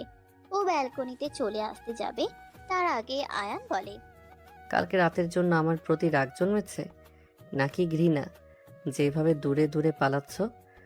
যদি রাগ জন্মায় তাহলে আই এম সরি। আমি তখন নেশার ঘরে ছিলাম, না হলে তোমার ইচ্ছার বিরুদ্ধে কখনো তোমাকে ছুতাম না। আর যদি ঘৃণা জন্মায় তাহলে বলবো, তোমার চোখে আমার প্রতি ঘৃণা আমি সহ্য করতে পারবো না। আমি আজকেই তোমার চোখের সামনে থেকে চলে যাব। এই ফুলগুলো নাও রাগের সরি হিসেবে, আর যদি না নাও তাহলে বুঝবো ঘৃণাই জন্মেছে। আয়ান যে এমন কিছু মনে করছে সেটা নদী কল্পনাও করতে পারেনি। ও কোনো রকম প্রতিক্রিয়া দিতে পারে না তৎক্ষণাৎ, শুধু ফ্যাল ফেল করে আয়ানের দিকে তাকিয়ে থাকে। আয়ান মনে করে নদীর মনে ওর প্রতি ঘৃণা জন্মেছে, তাই ওর দেওয়া ফুল নদী নিচ্ছে না। আয়ান মন খারাপ করে ফুলগুলো ব্যালকনিতে থাকা দোলনার উপরে রেখে নিজের রুমে চলে আসে। আয়ান রুম থেকে বেরিয়ে যাবে তখন নদীর হুঁশ ফিরে। নদী এক দৌড়ে রুমে এসে আয়ানকে পিছন থেকে ঝাপটে জড়িয়ে ধরে। নদী কান্না করতে করতে বলে, তুমি কোথাও যাবে না, আমাকে ছেড়ে তুমি প্লিজ চলে যেও না। তুমি চলে গেলে আমি কাকে নিয়ে বাঁচবো? আমি তোমার উপরে রেগে নেই, বিশ্বাস করো। আমি তোমার প্রতি রেগে নেই, আর না তো তোমার প্রতি আমার মনে ঘৃণা জন্মেছে। আচ্ছা আমি যাব না, কিন্তু তুমি কান্না থামাও প্লিজ। তুমি যদি আমার উপরে রেগেই না থাকো তাহলে আজকে সকাল থেকে তুমি এমন আজব ব্যবহার কেন করছো? আমার থেকে এমন দূরে দূরে কেন পালিয়ে বেড়াচ্ছ? নদী আয়ানকে ছেড়ে দূরে সরে দাঁড়ায়। আয়ান গিয়ে নদীর চোখের পানি মুছে দিয়ে নদীর গালে নিজের 2 হাত রেখে বলে, কি হলো বলো? কি বলবো? তুমি কেন আমার থেকে দূরে দূরে পালিয়ে বেড়াচ্ছ? তুমি কি সেটাও বোঝো না? সব সময় সব কিছুর কারণ যে রাগ বা ঘৃণা হবে এমনটাই কেন মনে করো? কোনো কিছুর কারণ লজ্জাও তো হয় নাকি? তার মানে কাল রাতের বিষয় নিয়ে তুমি আমার উপরে রেগে নেই, তাই তো? তোমার লজ্জা লাগছিল আমার সামনে আসতে? আয়ানের কথা শুনে নদী মাথা নিচু করে নেয়। হুম। আচ্ছা, কালকে তো ব্যাপারটা ভুলবশত হয়ে গেছিল, কিন্তু মনে করো সেই ব্যাপারটা যদি এখন আমি সজ্ঞানে করি তাহলে কি তুমি রাগ করবে? কি হলো বলো? উফ, সবকিছু কি বলে দিতে হয় নাকি? তোমার কি একটু বুদ্ধি নেই নাকি? তার মানে সম্মতি আছে, তাই তো? নদী আবারও লজ্জা পেয়ে মাথা নিচু করে নেয়। আয়ান একটা মুচকি হাসি দিয়ে নদীকে কোলে তুলে নেয়। তারপর কোলে থাকা অবস্থায় নদীর ঠোঁটে ঠোঁট ডুবিয়ে দেয়। নদীকে নিয়ে রোম্যান্সের জগতে ডুবে যায় ও। পরের দিন সকালবেলা আয়ান নিজের রাথোর গ্রুপ অফ ইন্ডাস্ট্রিজ কোম্পানিতে যায়। দীপ্ত রেডি হয়ে ডিল সাইন করার জন্য আয়ানের কোম্পানিতে যায়। মালিকের কেবিনে ঢুকে দীপ্ত বলে, হ্যালো স্যার, আমি দীপ্ত। আপনাদের কোম্পানির সাথে একটা ইম্পর্টেন্ট ডিল সাইন করার কথা ছিল। আয়ান তখন দীপ্তর থেকে উল্টো দিকে ফিরে বসেছিল। দীপ্তর কথা শুনেও বলে, আয়ান তখন দীপ্তর থেকে উল্টো দিকে ফিরে বসেছিল। দীপ্তর কথা শুনেও বলে, কারো কেবিনে প্রবেশ করার আগে যে নক করে পারমিশন নিতে হয়, এই কমন সেন্সটুকু কি নেই তোমার? আয়ানের কথা শুনেও দীপ্ত ওকে চিনতে পারে না। ও দরজার বাইরে গিয়ে বলে, সরি স্যার, আমি বাইরে এসে দাঁড়িয়েছি। May I come in sir? No, তোর মতো প্রতারকের কোনো অনুমতি নেই আমার কেবিনে প্রবেশ করার। এসবের মানে কি স্যার? আপনি এসব কি বলছেন? কি বলছি বুঝতে পারছিস না, তাই তো? ওয়েট, এখনই সব বুঝতে পারবি। আয়ান এবার দীপ্তর দিকে ফিরে বসে। মালিকের চেয়ারে আয়ানকে দেখে দীপ্তর কথা বলার মতো ভাষা হারিয়ে যায়। ও দম্ভের সাথে বলে, এই ক্লিনারের বাচ্চা, তুই এখানে কি করছিস? এটা আমার অফিস, আমার কেবিন। আমার কেবিনে দাঁড়িয়েই আমাকেই জিজ্ঞেস করছিস আমি এখানে কি করছি? তোর অফিস মানে? তার মানে তুই? হ্যাঁ, আমি এই অফিসের বস, রাথোর গ্রুপ অফ ইন্ডাস্ট্রিজের মালিক আয়ান চৌধুরী। মিথ্যা, তুই মিথ্যা বলছিস। রাতারাতি ক্লিনার থেকে একটা কোম্পানির মালিক হয়ে গেছিস, তাই না? আমাকে বলদ মনে হয় তোর? তা তো তুই অবশ্যই, না হলে নদীকে রেখে ওই মেয়েকে পছন্দ করিস। এনিওয়ে, তোর কোম্পানির সাথে আমার রাথোর গ্রুপ কোনো ডিল সাইন করবে না, আর আমি সর্বোচ্চ চেষ্টা করব অন্য কোনো গ্রুপ যেন তোর সাথে ডিল সাইন না করে। তোকে দেউলিয়া দেখতে চাই আমি। এখন বেরো আমার অফিস থেকে। তোর মুখের কথায় আমি চলে যাব নাকি? মালিক সাজার অভিনয় করা বন্ধ কর। আয়ান দীপ্তর সাথে আর কোনো তর্কে জড়ায় না। ওর ম্যানেজারকে ডেকে বলে দীপ্তকে বের করে দিতে। ম্যানেজার যখন আয়ানকে স্যার বলে সম্বোধন করে, দীপ্ত তখন বুঝতে পারে আয়ান সত্যি কথা বলছে। ও অনেকবার আয়ানকে রিকোয়েস্ট করে ডিলস ক্যান্সেল না করার জন্য। পূর্বে ওর করা কাজের জন্য বারবার সরি বলতে থাকে, কিন্তু আয়ান ওর কোনো কথা শুনে না। গার্ড ডেকে ওকে বের করে দেয়। বাসে এসে দীপ্ত মন খারাপ করে বসে থাকে। তখনই হিয়া এসে বলে। দীপ্ত হিয়াকে সবকিছু খুলে বলে। সব শুনে হিয়াও দুশ্চিন্তায় পড়ে যায়। তখনই হিয়া দীপ্তকে বলে নদী তালুকদার দেশে ফিরেছে বলেও শুনেছে, আর 10 দিন পরে তার ওয়েলকাম পার্টি। নদী তালুকদার এই শহরের নাম্বার 1 ধনী মেয়ে। ওরা যদি কোনোভাবে তাকে খুশি করতে পারে তাহলে তালুকদার গ্রুপের সাথে কাজ করার সুযোগ পাবে। আর তালুকদার গ্রুপের সাথে কাজ করা মানে ওদের কোম্পানি খুব দ্রুত এগিয়ে যাবে। হিয়ার কথা শুনে দীপ্ত খুশি হয়, কিন্তু কথা হচ্ছে ইনভিটেশন কার্ড ছাড়া ওরা তো পার্টিতে ঢুকতে পারবে না। ওরা এসব নিয়ে আলোচনা করছিল। তখনই দীপ্তকে ওর ম্যানেজার কল করে বলে নদী তালুকদারের ওয়েলকাম পার্টির ইনভিটেশন কার্ড এসেছে ওদের জন্য। কথাটা শুনে দীপ্ত আর হিয়া খুশি হয়ে যায়। ওরা মনে করে তালুকদার গ্রুপ নিজেরাই ওদের সাথে কাজ করতে চায়, তাই ওদেরকে ইনভাইট করেছে। ওরা দুজন খুশিতে পার্টি করার চিন্তা করে। এভাবে দেখতে দেখতে আয়ানের বোর্ড মিটিং এর দিন চলে আসে। নিহাল মনে মনে খুশি হয় এটা ভেবেছে আয়ান রাজেশের খোঁজ পায়নি, আর না তো কোনো প্রমাণ জোগাড় করতে পেরেছে। ও সবার উদ্দেশ্যে বলে, আমার ছোট ভাইয়ের পক্ষ থেকে আমি আপনাদের কাছে ক্ষমা চাচ্ছি। ও ছোট মানুষ, একটা ভুল করে ফেলেছে। আমি সিইও পদে কাজ করে আমার সর্বোচ্চ চেষ্টা করব কোম্পানির হওয়া ক্ষতি পূরণ করে দেওয়ার জন্য। তোমাকে সিইও এর পদে কাজ করতে হবে না, আমি আমার পদ ছাড়ছি না। ওহো, জেদ করিস না তো। তোর জন্য কোম্পানির যে ক্ষতি হয়েছে তাতে এরা তোকে এমনি এমনি ছেড়ে দিচ্ছে, তা তোর কপাল। আয়ান নেহালের কথার পেটে কিছু না বলে নেহালের দিকে তাকিয়ে মুচকি হাসি দেয়। এই সময়ে আয়ানের এমন হাসি দেখে নেহালের কিছুটা চিন্তা হয়। তখনই মিটিং রুমের দরজা দিয়ে দুজন গার্ড রাজেশকে ধরে নিয়ে আসে।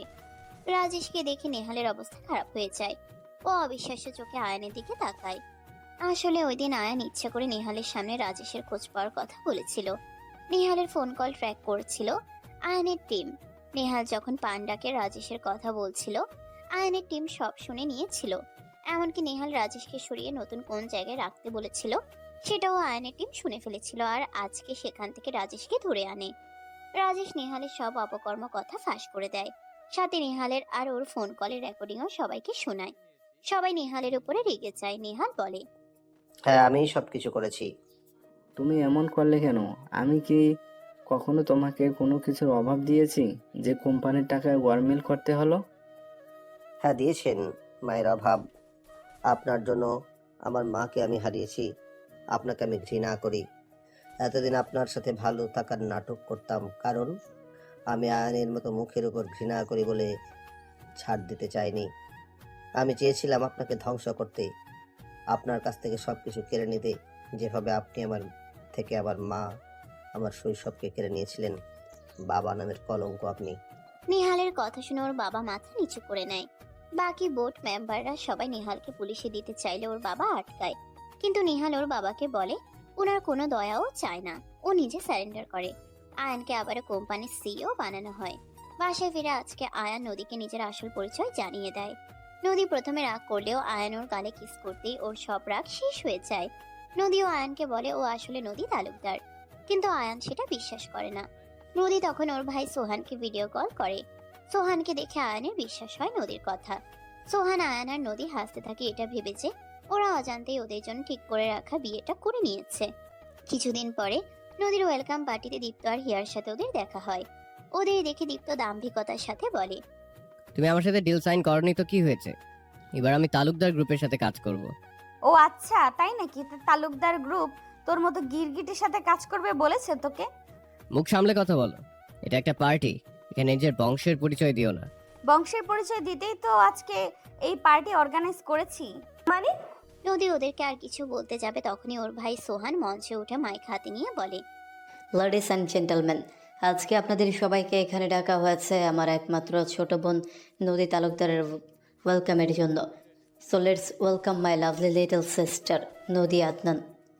সোহানের কথা শেষ হতেই হল রুমে সব লাইট অফ হয়ে যায়। একটা স্পটলাইট এসে পড়ে নদীর উপরে, যেটা দেখে দীপ্ত আর হিয়া একদম চমকে যায়। নদী স্টেজে উঠে যায়, ওর সাথে আয়ানও উঠে। নদীর বাবা এসে নদীকে সবার সাথে নিজের মেয়ে হিসেবে পরিচয় করিয়ে দেয় এবং আয়ানকে নিজের জামাই হিসেবে পরিচয় করিয়ে দেয়। দীপ্ত আর হিয়া পরিস্থিতি বুঝতে পেরে সেখান থেকে চলে যেতে নেয়। তখনই হল রুমে পুলিশের এন্ট্রি হয়। নদী দীপ্ত আর হিয়ার বিরুদ্ধে ওর সাথে প্রতারণা করার অভিযোগ করেছে। প্রমাণ হিসেবে যেদিন দীপ্তর সাথে ওর বিয়ের কথা ছিল সেদিনের কনভেনশন হলের সিসিটিভির ভিডিও ফুটেজ দেখায়। পুলিশ হিয়া আর দীপ্তকে অ্যারেস্ট করে নিয়ে যায়। নদী আর আয়ান সবার সামনে আংটি বদলের মাধ্যমে অফিসিয়ালি এঙ্গেজমেন্ট সেরে নেয়। নদীর বাবা অ্যানাউন্স করে সামনের মাসের 10 তারিখে ধুমধাম করে ওদের বিয়ের অনুষ্ঠান করা হবে। কেটে যায় বেশ কিছুদিন। নদী আর আয়ান আপাতত বিয়ের শপিং এর জন্য বিদেশে গেছে। আয়ান নেহালের জামিন করিয়েছে, কারণ ও জানে নেহাল ওর বাবার প্রতি যতই ঘৃণা পুষে রাখুক না কেন ওকে সবসময় ছোট ভাইয়ের মতোই ভালোবেসেছে। আয়ানকে তখন ফাঁসিয়েছিল ঠিকই, সেটাও শুধু ওর বাবার ক্ষতির জন্য। নেহাল খুব ভালো করেই জানতো ওদের বাবা আয়ানকে জেলে যেতে দেবে না। নেহাল আর এখনো ও বাড়িতে থাকে না, ও আয়ানের মতো আলাদা অ্যাপার্টমেন্টে থাকে। আয়ানের রাতের গ্রুপ এখন নেহাল সামলায়। আয়ান আর নেহাল দুজনেই শুধু নানা আর মায়ের সাথে দেখা করতে ওই বাড়িতে যায়। দেখতে দেখতে আয়ান আর নদীর বিয়ের অনুষ্ঠানের দিন চলে এসেছে। আজকে ওদের বিয়ে। বেশ হাসি মজার ভিতরেই ওদের বিয়ের অনুষ্ঠান সম্পূর্ণ হয়। আয়ান আজকে সবার সামনে হাঁটু গেড়ে বসে নদীকে প্রপোজ করে। নদীও ওর প্রপোজাল অ্যাকসেপ্ট করে। সমাপ্ত।